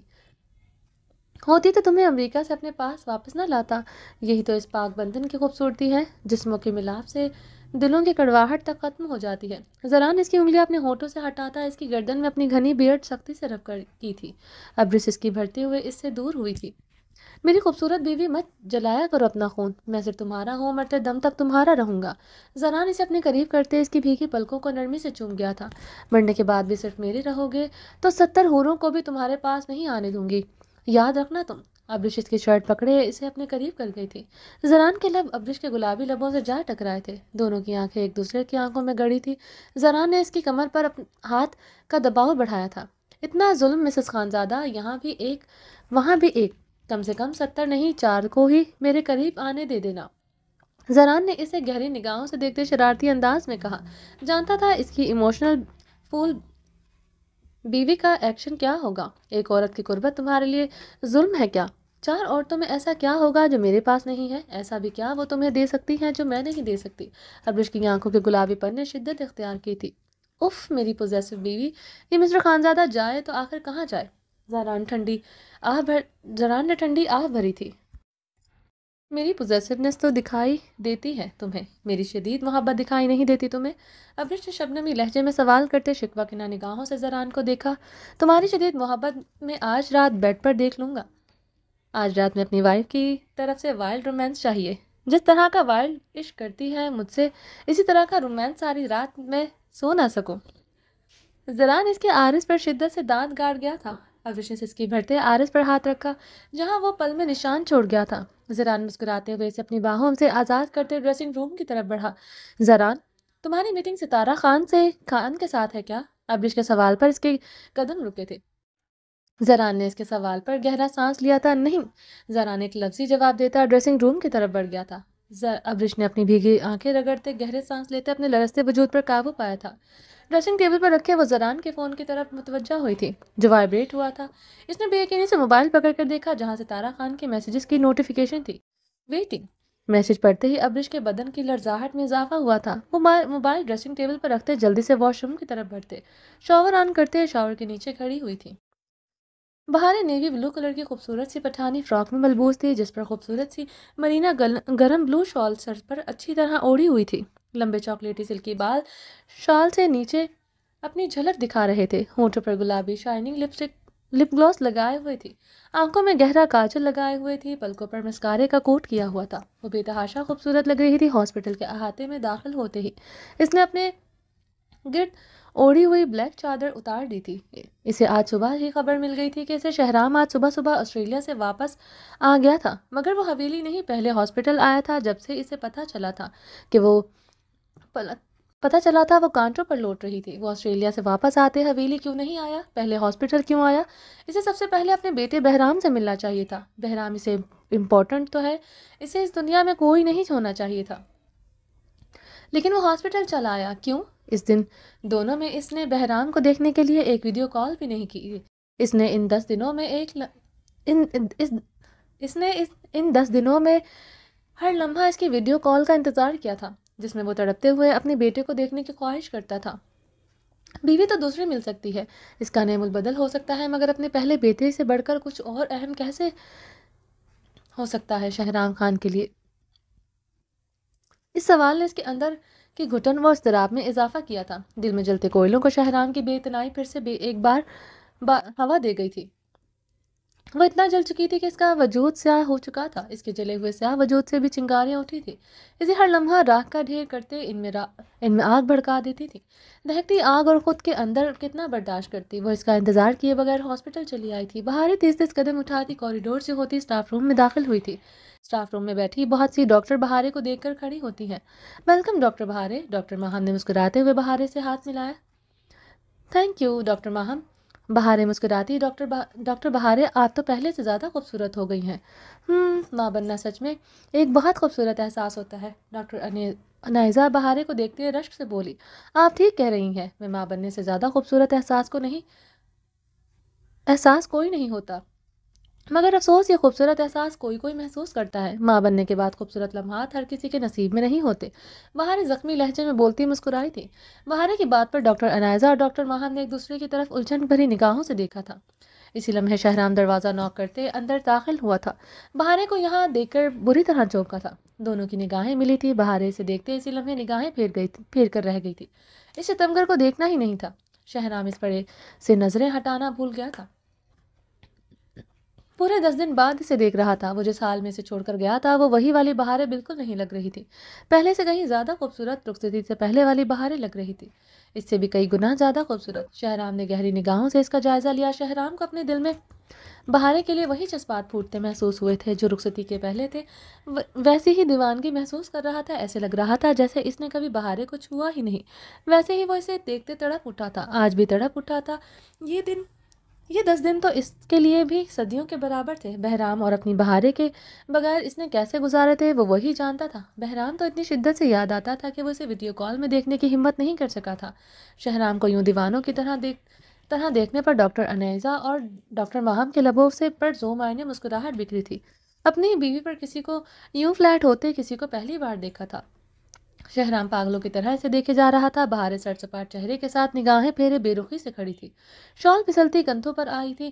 بہارے کی سلکی کھلے بال کمر پر بکھرے تھے۔ اس نے اپنی شال دوبارہ سر پر لینا ضروری نہیں سمجھا تھا۔ شہرام یہ دیکھ کر بھڑبڑ جلا تھا۔ وہ آج ضرورت سے زیادہ ہی تیار ہوئی تھی، بال اسٹریٹ بھی کیے ہوئے تھے، پلکوں پر مسکارا بھی لگایا تھا، آرس پر بلشر اور ہائی لائٹر بھی لگایا تھا۔ وہ اس کا گہرائی سے جائزہ لے چکا تھا۔ وہ بال کبھی بھی خود اسٹریٹ نہیں کرتی تھی، رخصتی کے بعد وہ ہی اسٹریٹ کرتا تھا، مگر آج تو لگتا تھا اس نے خود پر بہت محنت کی تھی۔ وہ سچ میں نظر لگ جانے کی حد تک خوبصورت لگ رہی تھی۔ شہرام نے خود پر قابو پاتے اپنی نگاہوں کا رخ ڈاکٹر انیزہ اور ڈاکٹر ماہم کی طرف کیا۔ ڈاکٹر ماہم ہاسپٹل کے تمام ڈاکٹرز کو آگاہ کر دیں کہ آدھے گھنٹے تک میٹنگ روم میں جمع ہو جائے۔ 10 دن یہاں نہیں تھا، یہاں کی ہواؤں نے رخ ہی بدل لیا ہے اور مجھے بدلتی ہواؤں کا رخ بالکل پسند نہیں آیا۔ شہرام نے چپتی نگاہ بہارے پر ڈالتے کہا۔ بہارے کا اتنا تیار ہو کر ہاسپٹل آنا چبھا تھا، یہ پہلی مرتبہ تھا وہ کھلے بالوں کے ساتھ ہاسپٹل میں کھڑی تھی۔ اس نے کبھی اس پر پابندی نہیں لگائی تھی، مگر اس کے کھلے بال وہ کسی کے سامنے پسند نہیں کرتا تھا، اور وہ خود بھی اس بات کا خیال رکھتی تھی۔ اپنے سر پر دوپٹہ اترنے نہیں دیتی تھی، مگر آج تو اسے پرواہ ہی نہیں تھی۔ وہ اسے انجان بھی بن کر کھڑی تھی۔ 10 دن بعد دیکھنے پر کوئی ری ایکشن نہیں دیا تھا، بلکہ ایک سے دوسری نظر اس پر ڈالی ہی نہیں تھی۔ جی سر، ڈاکٹر ماہم نے اس بات میں سر ہلایا۔ 10 منٹ مطلب 10 منٹ، بہت سی شکایتیں ملی ہیں مجھے آپ سب کی، جلدی سے سب جمع ہوں، شہرام سختی سے کہتا دروازے کی جانب بڑھا۔ اور ہاں ڈاکٹر بہارے، آپ مجھے 10 منٹ پہلے میرے آفس میں ملیں، شہرام نے دروازے کے پاس رکتے ہوئے حکمیہ لہجے میں کہا۔ وہ اس کے حکم پر ویسے ہی کھڑی تھی جیسے سننا ہی نہ ہو۔ بہارے کا سر سپاٹ ری ایکشن دیکھتے شہرام کا پارا ہائی ہوا تھا۔ میں آپ سے بات کر رہا ہوں ڈاکٹر بہارے، شہرام کا سر لہجہ اونچا ہوا تھا۔ اوکے سر، ملتی ہوں میں آپ سے، بہارے لفظ چباتے شہرام کو دیکھتی اس کے قریب سے گزرتے دروازہ کھولتے باہر نکل گئی تھی۔ شہرام جھنجھلاتے ہوئے اپنی ہلکی گھنی بیٹ پر ہاتھ پھیرتے اس کے پیچھے گیا، مگر وہ کوریڈور میں اس کا نام و نشان نہیں تھا۔ شہرام اس کی اتنی عجلت پر غصے سے بل کھا کر رہ گیا تھا۔ شہرام خود پر قابو پاتے اپنے آفس کی طرف بڑھا۔ شہرام میٹنگ روم میں بیٹھا بہارے کا انتظار کر رہا تھا، جو ابھی تک نہیں آئی تھی۔ تمام ڈاکٹر آ چکے تھے، مگر وہ ابھی تک نہیں آئی تھی۔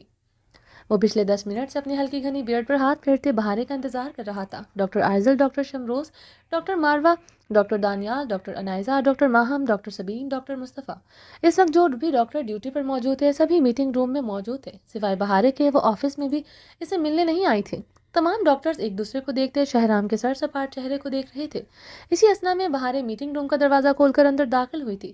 شہرام اسے دیکھتا چیئر پر سیدھا ہوا تھا۔ ڈاکٹر بہارے، سٹ ہیئر۔ بہارے کو سامنے کی طرف بڑھتا دیکھ کر شہرام نے اسے سنجیدگی سے پکارتے اپنی ساتھ والی سیٹ کی طرف اشارہ کیا۔ I think I more comfortable here. Bahare Shahram کے ساتھ والی خالی چیئر کے ساتھ ڈاکٹر آئزل کو بٹھا دیکھ کر سرد لہجے میں بولتی ڈاکٹر فرقان کے ساتھ والی چیئر پر بیٹھی تھی۔ بہارے کی بات پر شہرام کی رنگت سرخ ہوئی تھی۔ بہارے کو ڈاکٹر فرقان والی سیٹ کے ساتھ بیٹھا دیکھ کر شہرام نے بمشکل ہی خود پر قابو پایا تھا۔ تمام ڈاکٹر یہ سب دیکھتے اپنی اپنی کرسیوں پر الرٹ ہو کر بیٹھے تھے۔ شہرام کے غصے سے سب بخوبی واقف تھے۔ بہارے اور شہرام کے بیچ کولڈ وار کا بھی سب کو اندازہ ہو گیا تھا۔ شہرام نے اپنی کنپٹی انگلی سے مسلتے خود پر بمشکل قابو پایا۔ بہارے کے رویے نے سب پر آشکار کر دیا تھا ان لوگوں کے بیچ کچھ ٹھیک نہیں ہے، اور وہ یہ نہیں چاہتا تھا سب سے بڑھ کر اسے ڈاکٹر فرقان کے ساتھ والی چیئر پر بیٹھا دیکھ کر دل میں بھانبڑ سے جلے تھے۔ شہرام کے چہرے میں خطرناک حد تک سرخیاں گھلی تھی، دیکھ کر سب کے چہرے سنجیدہ ہوئے تھے۔ مجھے بتا سکتے ہیں آپ ڈاکٹر شمروز، میرے 10 دن ہاسپٹل میں نہ ہونے سے ایسا کیا ہو گیا کہ یہاں پیشنٹس اور کچھ جونیئر ڈاکٹر کو مسائل ہونے لگے؟ مجھے 10 منٹ نہیں ہوتے ہاسپٹل میں داخل ہوئے جتنی مجھے شکایتیں موصول ہوئی ہیں، پیشنٹ سے لے کر ڈاکٹرز تک، وارڈ بوائے سے لے کر گیٹ پر کھڑے چوکیدار تک کو شکایتیں تھیں۔ اور یہ فائل دیکھیں، یہ ریکارڈ دیکھیں، یہ سب ڈاکٹرز کا۔ ان 10 دنوں میں ان سب ڈاکٹرز نے ایک ایک چھٹی تو کی ہی ہے۔ کیا ہے یہ سب؟ شہرام نے غصے سے فائل ٹیبل پر پٹکی تھی. بہارے پر آیا ہوا غصہ وہ ایسے ہی اتار رہا تھا. سینئر ڈاکٹر شمروز سے اس نے کبھی اس لب و لہجے میں بات نہیں کی تھی، مگر آج تو اس کا انگ انگ جل رہا تھا. اس کی بیوی اس کی بات کی لاج نہ رکھتے. اس کے سامنے ہی کسی اور ڈاکٹر کے ساتھ والی کرسی پر بیٹھی تھی. شہرام ایسی بات نہیں ہے. ڈاکٹر شمروز وضاحتی انداز میں بولتے سیدھے ہوئے تھے. تو پھر کیسی بات ہے ڈاکٹر شمروز؟ آپ سینئر ہیں. میں بعد میں یہ ہاسپٹل آپ کے حوالے تھا، مگر پھر بھی اتنا پور رزلٹ.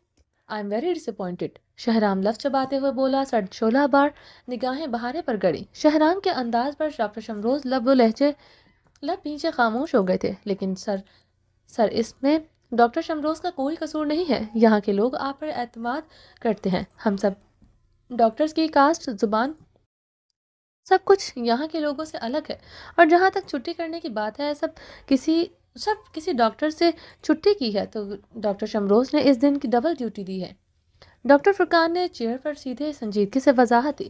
کاسٹ، زبان الگ ہونے سے کچھ نہیں ہوتا. اعتماد دلانا پڑتا ہے. اگر یہاں کے لوگ آپ ڈاکٹرز پر اعتبار نہیں کریں گے تو کس پر کریں گے؟ مگر زندگی میں ہر جگہ پر سیریس ہونا پڑتا ہے. اپنی کارکردگی دکھانی پڑتی ہے. فضول کے جوک سنا کر آپ اپنی عزت نہیں گھٹائی جاتی. شہرام نے شعلہ بار لہجے میں ڈاکٹر فرقان کو گورا تھا. شہرام کی بات پر ڈاکٹر فرقان کا چہرہ شدید سرخ پڑا تھا. وہاں بیٹھے تمام ڈاکٹرز کے چہرے حد سے زیادہ سنجیدے ہوئے تھے. ڈاکٹر فرقان کی انسلٹ کسی کو پسند نہیں آئی تھی. شہرام کا انداز کسی ڈاکٹر کو پسند نہیں آیا تھا. سب کے چہروں پر ناگواری لہرائی تھی. اگر آپ کو لگتا ہے کہ آپ کا ہاسپٹل کے بغیر کوئی نہیں سنبھال سکتا تو آپ کو یہاں سے جانا ہی نہیں چاہیے تھا. آئی تھنک ڈاکٹر فرقان بالکل ٹھیک کہہ رہے ہیں. اعتماد کسی اسپیسیفک پرسن پر ہی کیا جا سکتا ہے. یہاں کے لوگ آپ پر اعتماد کرتے ہیں کیونکہ آپ نے ان کا اعتماد نہیں توڑا ابھی تک. جس دن وہ اعتماد ٹوٹ گیا وہ آپ پر بھی اعتماد نہیں کریں گے. بہارے نے پین سے کچھ آڑی ترچھی فائل پر کھینچتے ڈاکٹر فرقان کو ایک نظر مسکراتے ہوئے دیکھتے، دوسرے پل شہرام کو دیکھتے سنجیدگی سے کہا.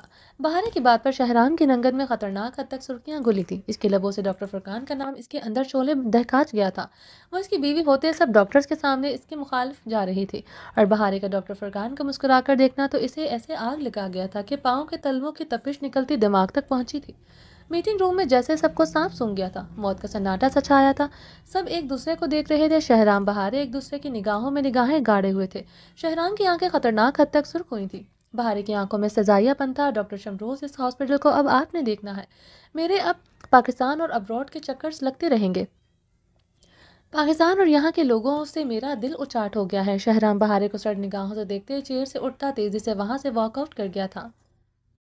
شہرام کے بھاری قدموں کا رخ جنرل وارڈ کی طرف تھا. وہ اس وقت بلو جینز پر وائٹ شرٹ پہنے ہوئے تھا جس پر بلو سلیو لیس سویٹر پہنے ہوئے تھے. شہرام کا چہرہ سرد اور سنجیدہ تھا. آنکھیں ابھی تک سرخ تھیں جن کی سرخی کم ہونے کے بجائے بڑھ رہی تھیں.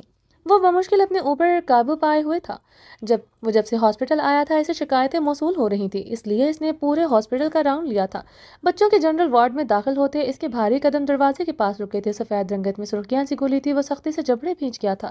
بہارے ڈاکٹر فرقان کے قریب کھڑی ہاتھ میں پکڑی فائل پر کچھ ڈسکشن کر رہی تھی. ڈاکٹر فرقان بہارے کے چہرے پر نگاہیں جمائے سے کچھ کہہ رہا تھا. شہرام کے خون میں بھانبڑ سے جلے تھے. اسے کبھی اس طرح ڈاکٹر فرقان سے بات کرتے نہیں دیکھا تھا. جب بھی دیکھا تھا اسے ڈاکٹر فرقان کو سخت سناتے ہی دیکھا تھا. پہلے میٹنگ روم میں ڈاکٹر فرقان کی سائیڈ لینا اور اب جس طرح ڈاکٹر فرقان کے سامنے کھڑی تھی، یہ شہرام کا خون رگوں میں بھڑکا چکا تھا. ڈاکٹر فرقان کے دل میں بہارے کے لیے جذبات ہے. اس وجہ سے ڈاکٹر فرقان کے سامنے کھڑی بالکل برداشت نہیں ہو رہی تھی. آج پہلی بار بہارے کا وجود سپاٹ ہاسپٹل میں برداشت نہیں ہو رہا تھا. شہرام اپنے منہ پر ہاتھ پھیرتا وارڈ کے اندر داخل ہوتے مختلف پیشنٹس کی طرف بڑھا. وہ ایک بیڈ کے قریب کھڑے ہو کر اس پیشنٹ کی مدر سے بات کر رہا تھا. بہارے کی ہنسی کی آواز سنائی دی. شہرام نے مٹھیاں بھیجتے خود پر بمشکل قابو پایا تھا. شہرام کی سلگتی نگاہیں بہارے پر بے اختیار اٹھی تھی. اس کے سر سے سلگتی شال کندھے پر آئی تھی. شہرام کی آنکھوں کی سرخی نے شدت اختیار کی تھی. وہ اسی لمحے شال سر پر جما چکی تھی، مگر شہرام کے وجود پر وہ کھولتا پانی اڈیل چکی تھی. وہ غصے سے بہارے اور ڈاکٹر فرقان کی طرف بڑھا. ڈاکٹر بہارے، آپ مجھے آفس میں ملے. شہرام نے پیشنٹ کی جیبوں میں ہاتھ ڈالتے بہارے کو سرد نگاہوں سے گھورتے حکم دیا. بہارے سنجیدگی سے نظریں اپنے ہاتھ میں پکڑی فائل کی طرف متوجہ تھی. شہرام کو جواب نہیں دیا تھا. میں آپ سے کہہ رہا ہوں ڈاکٹر بہارے، مجھے میرے آفس میں آ کر ملیں۔ شہرام غصے سے لفظ چباتے اس بار گھٹرایا تھا۔ ہاسپٹل میں کچھ مریض بھی ان کی طرف متوجہ ہوئے تھے۔ ڈاکٹر فرقان کی سنجیدگی پیشنٹ کی طرف متوجہ ہو گئے تھے۔ جی، بہارے نے فائل کی طرف دیکھتے کہا، 2 سیکنڈ میں آپ آفس میں ہوں، ورنہ مجھ سے برا کوئی نہیں ہوگا۔ ڈاکٹر فرقان کا گھورتا وہاں سے چلا گیا تھا۔ شہرام اپنے آفس میں طیش و عالم میں چکر لگا رہا تھا، دل میں جلتے بھانبڑوں شعلوں کی لپیٹ میں تھے۔ اس بات کا کسی میل ڈاکٹر سے بات کرنا نہیں تھا، بلکہ ڈاکٹر فرقان سے بات کرنا تھی، جو اس کی بیوی کے لیے اپنے دل میں جذبات رکھتا تھا۔ وہ جس طرح ڈاکٹر فرقان سے ہنس کر بات کر رہی تھی، وہ اس کے اندر ایندھن دہکا چکے تھے۔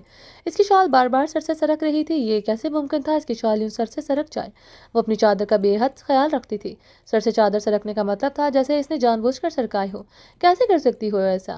شہرام ٹیبل پر مکہ مارتا گڈرایا۔ شہرام کو یاد آیا تھا رخصتی سے پہلے اس نے اسے جلانے کے لیے اپنے کالج میں ایسے ہی اپنے آپ کو اپنے کولیگ کے سامنے اس نے سر سے دوپٹہ اتار کر اسے جلایا تھا۔ شہرام وہ یاد کر کے سلگ کر رہ گیا تھا، یعنی وہ اسے آج بھی جلا رہی تھی۔ وہ جان بوجھ کر ڈاکٹر فرقان سے بات کر رہی تھی۔ اس کے سر سے بار بار شال کا ڈھلکنا بھی جان بوجھ کر تھا۔ شہرام کا خون رگوں میں بھڑکا تھا، سانسیں تیز ہوئی تھی۔ شہرام نے ٹیبل پر ہاتھ مارتے سامنے لگی وال کلاک کی طرف نظریں دوڑائی تھی۔ 10 منٹ ہو گئے تھے، وہ ابھی آئی نہیں تھی۔ شہرام نے منہ پر ہاتھ پھیرتے گہری سانسیں لی۔ دوسرے ہی لمحے وہ آفس سے نکلتا تیز قدموں سے جنرل وارڈ کی طرف بڑھا۔ جنرل وارڈ میں داخل ہوتے شہرام کو پورے بدن میں آگ دہکتی تھی۔ وہ ابھی بھی ڈاکٹر فرقان کے پاس کھڑی بات کر رہی تھی۔ شہرام تیزی سے اس کی طرف بڑھا، اس کی کلائی جکڑے وہ تیزی سے جنرل وارڈ سے نکلا۔ تمام پیشنٹس اور کچھ ڈاکٹرز بھی متوجہ ہوئے تھے۔ ڈاکٹر فرقان پریشانی سے اپنے بالوں میں انگلیاں پھیر کر رہ گئے تھے۔ چھوڑو مجھے شہرام، کوریڈور سے گزرتے بہارے اپنی کلائی چھڑواتے ہوئے دبے انداز میں چلائی تھی۔ شہرام نے پلٹتے ہوئے ہونٹوں پر انگلی رکھتے ہوئے اسے سرخ نگاہوں سے دیکھتے خاموش رہنے کو کہا۔ بہارے کی سرد سرخ آنکھوں کو دیکھتے خاموش ہوئی تھی۔ شہرام کی آنکھیں خطرناک حد تک سرخ تھیں۔ اس سے پہلے اس نے کبھی اتنی سرخی نہیں دیکھی تھی۔ سینے میں دبتی سانسیں کچھ پلوں کے لیے خاموش ہوئی تھی۔ اس کے غصے میں رخصتی سے پہلے والے شہرام کی جھلک تھی، جسے وہ برداشت نہیں کر سکتی تھی۔ رگوں میں برف سی جمی تھی۔ شہرام اس کی کلائی سختی سے دبوچے آفس کی طرف بڑھا تھا۔ آفس میں داخل ہوتے ہی شہرام نے دروازہ دھاڑ سے بند کرتے اسے دروازے کے ساتھ پٹکا۔ شہرام، کیا ہوا ہے؟ یہ کیا طریقہ ہے مجھے ایسے کھینچ کر لانے کا؟ سب کیا سوچ رہے ہوں گے؟ شہرام بہارے شہرام کی سرد سرخ آنکھوں میں دیکھتے اپنے اندر کے ڈر پر قابو پاتے گرائی تھی۔ وہی سوچ رہے ہوں گے جو تم سب کو دکھانا چاہتی تھی، یعنی سب سوچ رہے ہوں گے شہرام خانزادہ اپنی بیوی کو اس لیے کلائی دبوچے ہوئے وہاں سے لایا ہے کیونکہ وہ اپنی بیوی کو کسی غیر مرد کے سے بات کرتا دیکھ کر برداشت نہیں کر سکا تھا۔ اس کی غیرت جوش مارنے لگی تھی اور وہ اپنی بیوی کی کلائی پکڑے وہاں سے لے آیا۔ شہرام غصے سے حلق کے بل دھاڑا تھا۔ ڈاکٹر فرقان میرے کولیگ ڈاکٹر ہیں، میں صرف ان سے آفیشلی بات کر رہی تھی۔ بہارے نے شہرام کی دھاڑ پر لرزتے ہوئے وضاحت دی۔ وہ اس قدر غصہ کرے گا وہ اسے اندازہ نہ تھا۔ اچھا، گڈ جوک۔ شہرام استہزائیہ ہنسا تھا۔ یہ شال سر سے کیوں بار بار ڈھلک رہی تھی؟ ہاں؟ شہرام نے اس کے وجود سے شال اتار کر دور اچھالی تھی۔ شہرام، بہارے چلائی تھی۔ چلاؤ مت میرے سامنے، خبردار تم چیخے تمہارے حلق میں ہاتھ ڈال کر زبان کھینچ لوں گا۔ شہرام اس کے دونوں اطراف میں ہاتھ رکھتے اس کی آنکھوں میں دیکھتے اپنی تپش زدہ سانسیں اس کے چہرے پر چھوڑتے گرایا تھا۔ اس کی اتنی نزدیکی اور اس کی تپش زدہ سانسوں کی بوچھاڑ سے بہارے کی سانسیں تیز ہوئی تھی۔ وہ اس کی گھبراہٹ اور اس کی آنکھوں سے نکلتی چنگاریوں پر لف کاٹے خاموش ہوئی تھی۔ جلا رہی تھی مجھے؟ شہرام نے بہارے کی کاجل لگی آنکھوں میں اپنی سرخ آنکھیں گاڑے برفیلے لہجے میں پوچھا۔ میں نے کہا نا ایسا کچھ نہیں ہے، تمہیں غلط فہمی ہوئی ہے۔ بہارے اس کے برفیلے لہجے پر نظریں جھکائے بولی۔ اوپر دیکھو۔ شہرام سلگتی سانسیں اس کے چہرے پر چھوڑتا حلق کے بل پوری قوت سے دھاڑا تھا۔ بہارے نے گھبراتے ہوئے جلدی سے اپنی نگاہیں گاڑی۔ اب یہ نظریں نیچی نہیں ہونی چاہیے جب تک میرے سوالوں کا جواب نہ دے دو۔ یہ آنکھیں میری آنکھوں میں گڑنی چاہیے۔ شہرام سرد لہجے میں پکارا۔ مجھے چلا رہی تھی اس ڈاکٹر فرقان کے ساتھ ہنس کر بات کر کے، اور شال تمہارے سر سے اتری نہیں تھی، تم نے خود اتاری تھی، اور یہ تیاری خاص طور پر اس لیے کی تھی تاکہ مجھے بتا سکو کہ تم آج بھی بہت خوبصورت ہو، تمہیں کوئی بھی مل سکتا ہے۔ شہرام نے خون اتری آنکھیں اس پر گاڑے برفیلے لہجے میں سوال کیے۔ میں نے کہا تمہیں غلط فہمی ہوئی ہے، ایسا کچھ نہیں۔ بہارے شہرام کی آنکھوں میں دیکھتے کپ کپاتے لبوں سے بولی۔ سچ بولو، جھوٹ نہیں، تمہاری فطرت میں اچھی طرح جانتا ہوں۔ مجھ سے بدلہ لے رہی تھی تم آج، مجھ سے بدلہ لینے کے لیے ہی تم ہر حد تک گر سکتی ہو۔ شہرام غصے سے چیخا۔ ایسا کچھ نہیں ہے، میں تمہاری طرح نہیں ہوں، اور میرے ذرا سا ہنس کر بات کرنے سے تمہیں کتنی تکلیف ہو رہی ہے، سوچو جو تم نے میرے ساتھ کیا ہے مجھے کتنی اذیت پہنچی ہوگی۔ جسٹ شٹ اپ، میں کچھ بھی کروں مسز بہارے خان، تمہیں اتنا سا حق بھی نہیں پہنچتا، تم میرے نکاح میں ہوتے ہوئے کسی غیر مرد کے متعلق تنہائی میں بھی بیٹھ کر ایک لمحے کے لیے سوچو، کجا کے بات کرنا تو دور کی بات ہے۔ شہرام اس کی بات پر پاگل ہوتا حلق کے بل چیخا تھا۔ کیا مطلب؟ تم کچھ بھی کرو، تمہیں اس سب کا حق ہے؟ بہارے نے گہرے سانس لیتے چٹکتے ہوئے پوچھا۔ ہاں مجھے حق ہے، میں دوسرا تیسرا نکاح کر سکتا ہوں، مگر تمہیں میرے نکاح میں ہوتے ہوئے مجھے جلانے کا بھی حق نہیں، سمجھی تم؟ شہرام اس کے اعتراف میں دروازے پر پوری قوت سے ہاتھ مارتا گرجا تھا۔ اس کی دوسرے تیسرے نکاح والی بات پر وہ پاگل ہوئی تھی۔ آنکھوں کے شبنم بڑھتے سرخیاں اختیار کر گئی تھی۔ وہ نکاح جو تم کرنے جا رہے تھے، وہی حق جو تم میرا دوسری عورت کو دینے جا رہے تھے، کیونکہ میں نے حق دیا ہے۔ جب تمہیں خدا نے حق دیا ہے، جب تمہیں خدا نے حق دیا ہے تو کیوں اپنی بیوی، اپنی عورت سے وعدہ کرتے ہو کہ تم صرف اس کے ہو؟ کیوں راتوں کو اپنی بیوی کے بدن سے کھیلتے ہو؟ اس کے کان میں سرگوشیاں کرتے ہوئے مرتے دم تک صرف اس کے رہو گے؟ کیوں اپنی بیوی سے ایسا عشق کرتے ہو کہ ایسا لگتا ہے کہ بس دنیا کی ہے ہی نہیں؟ کیوں ایسے لفظ بولتے ہو جسے سن کر لگتا ہے کہ یہ لفظ کبھی کوئی بول ہی نہیں سکتا؟ کیوں اسے بتاتے ہو کہ وہ تم لوگوں کے لیے جنت کی حور ہے؟ پہلے دن کی سیج پر کیوں نہیں کہتے؟ مجھے خدا نے حق دیا ہے بے وفائی کا، مجھے عنقریب تمہاری جگہ، تمہاری سیج، تمہارا گھر، تمہاری ہر چیز کسی دوسری عورت کو دے دوں گا۔ کیوں نہیں کہتے شہرام خان؟ کیوں نہیں کہتے شہرام خان؟ تاکہ وہ عام عورت جسے تم خاص بناتے ہو، وہ کبھی تم جیسے مردوں کو خاص نہ بنائے۔ بہار شہرام کی شرٹ مٹھیوں میں جکڑے ہنسیانی چیخی تھی۔ نہیں دوں گا تمہیں کوئی جسٹیفیکیشن، نہیں دوں گا تمہیں کوئی وضاحت، نہیں دوں گا اب تمہیں اپنی بے گناہی کے ثبوت، نہیں تمہیں بتاؤں گا میں تم سے کتنا وفادار ہوں۔ جو تم نے آج کیا ہے میرے اندر تمہارے لیے آگ دہک رہی ہے، دل کر رہا ہے تمہیں اس میں جلا دوں۔ میری بیوی، میرے بچپن کا عشق مجھے میرے ہی ہاسپٹل میں جلانے کے لیے اس ڈاکٹر سے ہنس ہنس کر بات کر رہی تھی، جو اس کے دل میں فیلنگ رکھتا ہے۔ جل رہا ہوں میں، آگ بھڑک رہی ہے میرے اندر، میری غیرت مجھے تھپڑ مار رہی ہے۔ شہرام نے ٹیبل کی طرف بڑھتے غصے سے بولتے ٹیبل پوری قوت سے ہاتھ مارے تھے۔ اگر اتنی غیرت تمہارے اندر جاگ رہی ہے تو ڈاکٹر فرقان کو ابھی تک اس ہاسپٹل سے کیوں نکالا؟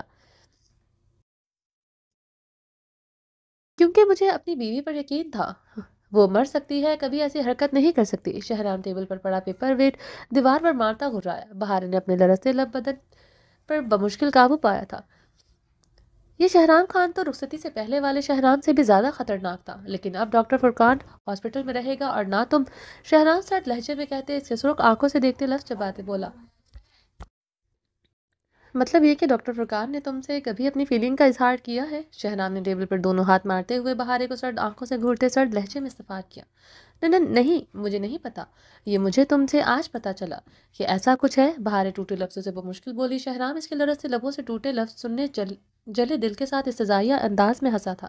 آج کے بعد تمہارا حویلی سے نکلنا بند، تم ہاسپٹل میں اب اپنی کوئی ذمہ داری نہیں سنبھالو گی، حویلی میں رہنے والی باقی عورتوں کی طرح تم اب اپنی زندگی گزارو گی، بہرام کو سنبھالو گی جسے تمہاری ضرورت ہے۔ شہرام نے سیدھے ہوتے سرد برفیلے لہجے میں حکم دیتے اپنا فیصلہ سنایا۔ ایسا کچھ نہیں ہوگا، تم مجھے حکم دینے کا حق کھو چکے ہو۔ جب تم میرے پابند نہیں ہو، میں تمہاری کبھی پابند نہیں ہوں گی۔ اس ہاسپٹل سے نکالو گے، میں کسی دوسرے ہاسپٹل کو جوائن کر لوں گی۔ بہارے نے گہرے سانس لیتے شہرام کی آنکھوں میں آنکھیں گاڑے اپنا فیصلہ سنایا۔ اچھا ایسی بات ہے؟ شہرام نے بہارے کو غصے سے گھورتے اس کی شال زمین سے اٹھاتے اس کی طرف بڑھتے اس کے گرد دیتے اس کے سر پر دی تھی۔ بہارے اپنی شال سینے سے جکڑے حیران نگاہوں سے اسے دیکھ رہی تھی، جو اب فون کان سے لگائے ہوئے تھا۔ رحیم کاکا گاڑی ہاسپٹل کے اندر لے کر آئے، 2 منٹ میں پہنچے، وہ چیخا تھا۔ آج کے بعد جو گاڑی تمہارے لیے استعمال میں تھی وہ اب نہیں رہے گی، نہ رحیم کاکا تمہارے ڈرائیور کے طور پر کوئی بھی فرائض سر انجام دیں گے۔ شہرام بہارے کے قریب ہوتا اس کے چہرے پر سلگتی سانسیں چھوڑتا بولا۔ دوسرے لمحے وہ بہارے کی کلائی پکڑے آفس سے باہر نکلتے تیز تیز قدموں سے باہر کی جانب بڑھا تھا۔ بہارے اپنی شال اچھی طرح سے سر پر اوڑھے سینے میں جکڑے اس کے ساتھ بمشکل چل رہی تھی۔ اس کے قدموں کا مقابلہ کرنا مشکل تھا اس کے لیے۔ شہرام نے گاڑی کے قریب آتے پچھلا دروازہ کھولتے اسے بٹھاتے دروازہ زور سے بند کر دیا تھا۔ وہ غصے سے رحیم خان کی طرف بڑھا تھا جو گاڑی کے پاس کھڑے تھے۔ رحیم کاکا آج کے بعد بہارے کسی صورت حویلی سے باہر قدم نہیں نکالے گی، شہرام سرد لہجے میں کہتا ہاسپٹل کی طرف بڑھ گیا تھا۔ شہرام تیز تیز قدموں کی طرف جنرل وارڈ کی طرف بڑھا۔ ڈاکٹر فرقان، آپ کو ابھی اسی وقت ہاسپٹل سے فائر کیا جاتا ہے، اکاؤنٹ ڈپارٹمنٹ سے اپنا حساب کتاب کلیئر کر لیں۔ شہرام نے ڈاکٹر فرقان کی طرف بڑھتے سرد و سپاٹ لہجے میں کہا۔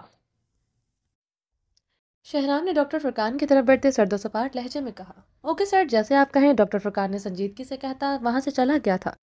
ڈاکٹر آئزل کو بھیجے میرے آفس میں، شہرام پاس کھڑی نرس سے سرد آواز میں کہتے لمبے لمبے ڈاک بھرتا وہاں سے چلا گیا تھا۔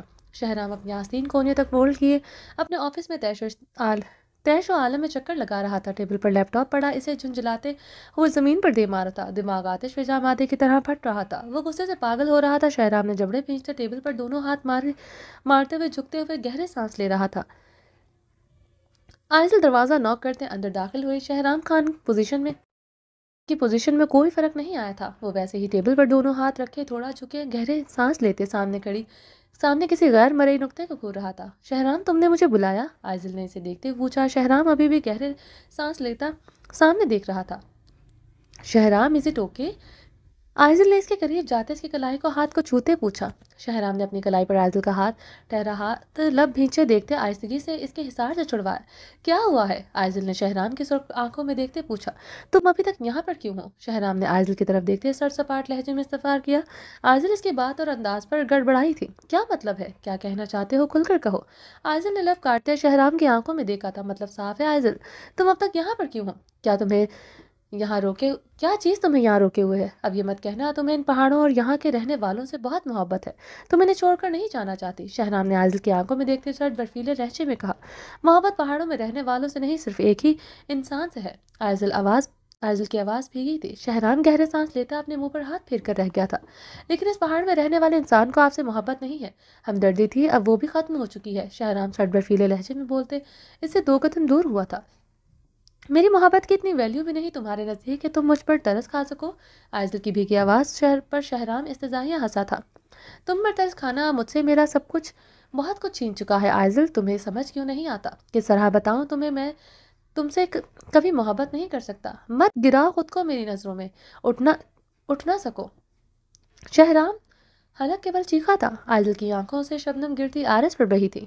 میں ایسا نہیں چاہتی میں تمہیں کبھی میری وجہ سے کوئی پریشانی ہو، میں نے تمہیں ایموشنلی ایکسپلائٹ کیا تھا، وجہ صرف تمہیں پانا تھا، بہارے سے بدلہ لینا نہیں تھا۔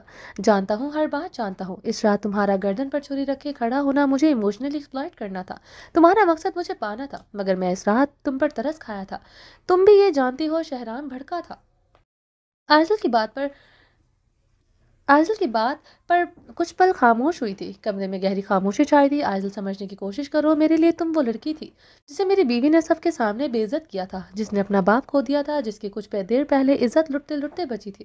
میرے لیے تم ایک کمزور لڑکی تھی۔ اس رات صرف تمہارے لیے میرے دل میں ترس ترس ترس ہی تھا، نہ محبت، نہ عزت، کچھ اور، صرف ہمدردی۔ شہرام کی باتوں پر آئزل کی سسکیاں گونجی تھی۔ میں جانتا ہوں اس وقت بے رحمی کی حد تک سچ بول کر آپ کا دل دکھا رہا ہوں، مجھے اندازہ ہو رہا ہے آئزل، یہ سب کچھ مجھے بہت پہلے کر لینا چاہیے تھا، تاکہ میں اس حد تک جاتی ہی نہ کہیں میری نرمی نے آپ کو اس حد تک پہنچایا کہ آپ اس رات گردن پر چاقو رکھ کر کھڑی ہو گئی۔ مجھے احساس ہے ڈاکٹر آئزل، مجھے احساس ہے ڈاکٹر آئزل، میری وجہ سے یہ سب ہوا ہے، مجھے احساس ہے ڈاکٹر۔ شہرام ٹیبل پر مکہ مارتا گرایا تھا۔ آئزل کے رونے میں اضافہ ہوا تھا۔ تمہاری غلطی نہیں شہرام، تمہاری نرمی صرف اپنی دوست کے لیے تھی، یا صرف ایک بیمار لڑکی کے لیے جس کے پاس اس کا کوئی نہیں تھا۔ غلطی میری ہے شہرام، میری خود غرض محبت نے مجھ سے یہ سب کروایا۔ جب تم اس رات مجھ سے نکاح نہیں کرنے آئے تھے، چاہتی تو موت کو گلے لگا سکتی تھی، مگر مجھے احساس ہو گیا تھا تمہیں میری موت سے کوئی فرق نہیں پڑے گا، اگر پڑتا تو تم ضرور آتے۔ مجھے احساس ہو گیا تھا تم بہارے سے بہت محبت کرتے ہو۔ ساری رات ایک ہی جذبہ میرے اندر پنپتا رہا، حسد، جلن، رکاوٹ کا، بہارے سے تمہیں چھین لینے کا۔ جانتے ہو شہرام خان، اس رات چیخ چیخ کر بہارے کو بددعائیں دی تھی، تم اس سے چھن جاؤ، اگر تم میرے پاس نہیں تو اس کے پاس بھی نہ رہو۔ 7 مہینے میں نے ہر لمحہ خدا سے دعا کی ہے کہ تم میرے نہیں تو اس کے بھی نہیں، اس سے بھی چھن جاؤ، مگر اللہ نے میری ایک دعا نہیں سنی اور وہ تمہارے بیٹے کو جنم دے بیٹھی۔ میں سمجھ گئی تھی بہارے کی محبت زیادہ سچی ہے، یا شاید محرم کی محبت میں زیادہ طاقت ہوتی ہے۔ میں اللہ سے تمہیں اس سے چھیننے کی دعائیں مانگ رہی تھی، وہ تمہارے محبت میں شدت کی دعائیں مانگ رہی ہوگی، تبھی تو اللہ نے تمہیں بہرام کی صورت میں اس سے اور بھی مضبوطی سے جوڑ دیا۔ آئزل ہچکیوں سے روتے ہوئے بول رہی تھی۔ شہرام رخ پلٹے، مٹھیاں دبوچے ہوئے تھا۔ اس دن تمہیں ICU کے باہر روتے ہوئے دیکھا، اس دن تڑپ اٹھی تھی میں بہارے سے، پھر سے جلن ہوئی تھی، میرا دل اس کی موت کی بد دعائیں کر رہا تھا، مگر میرا خدا جانتا ہے اس وقت میرے لب اس کی زندگی مانگ رہے تھے۔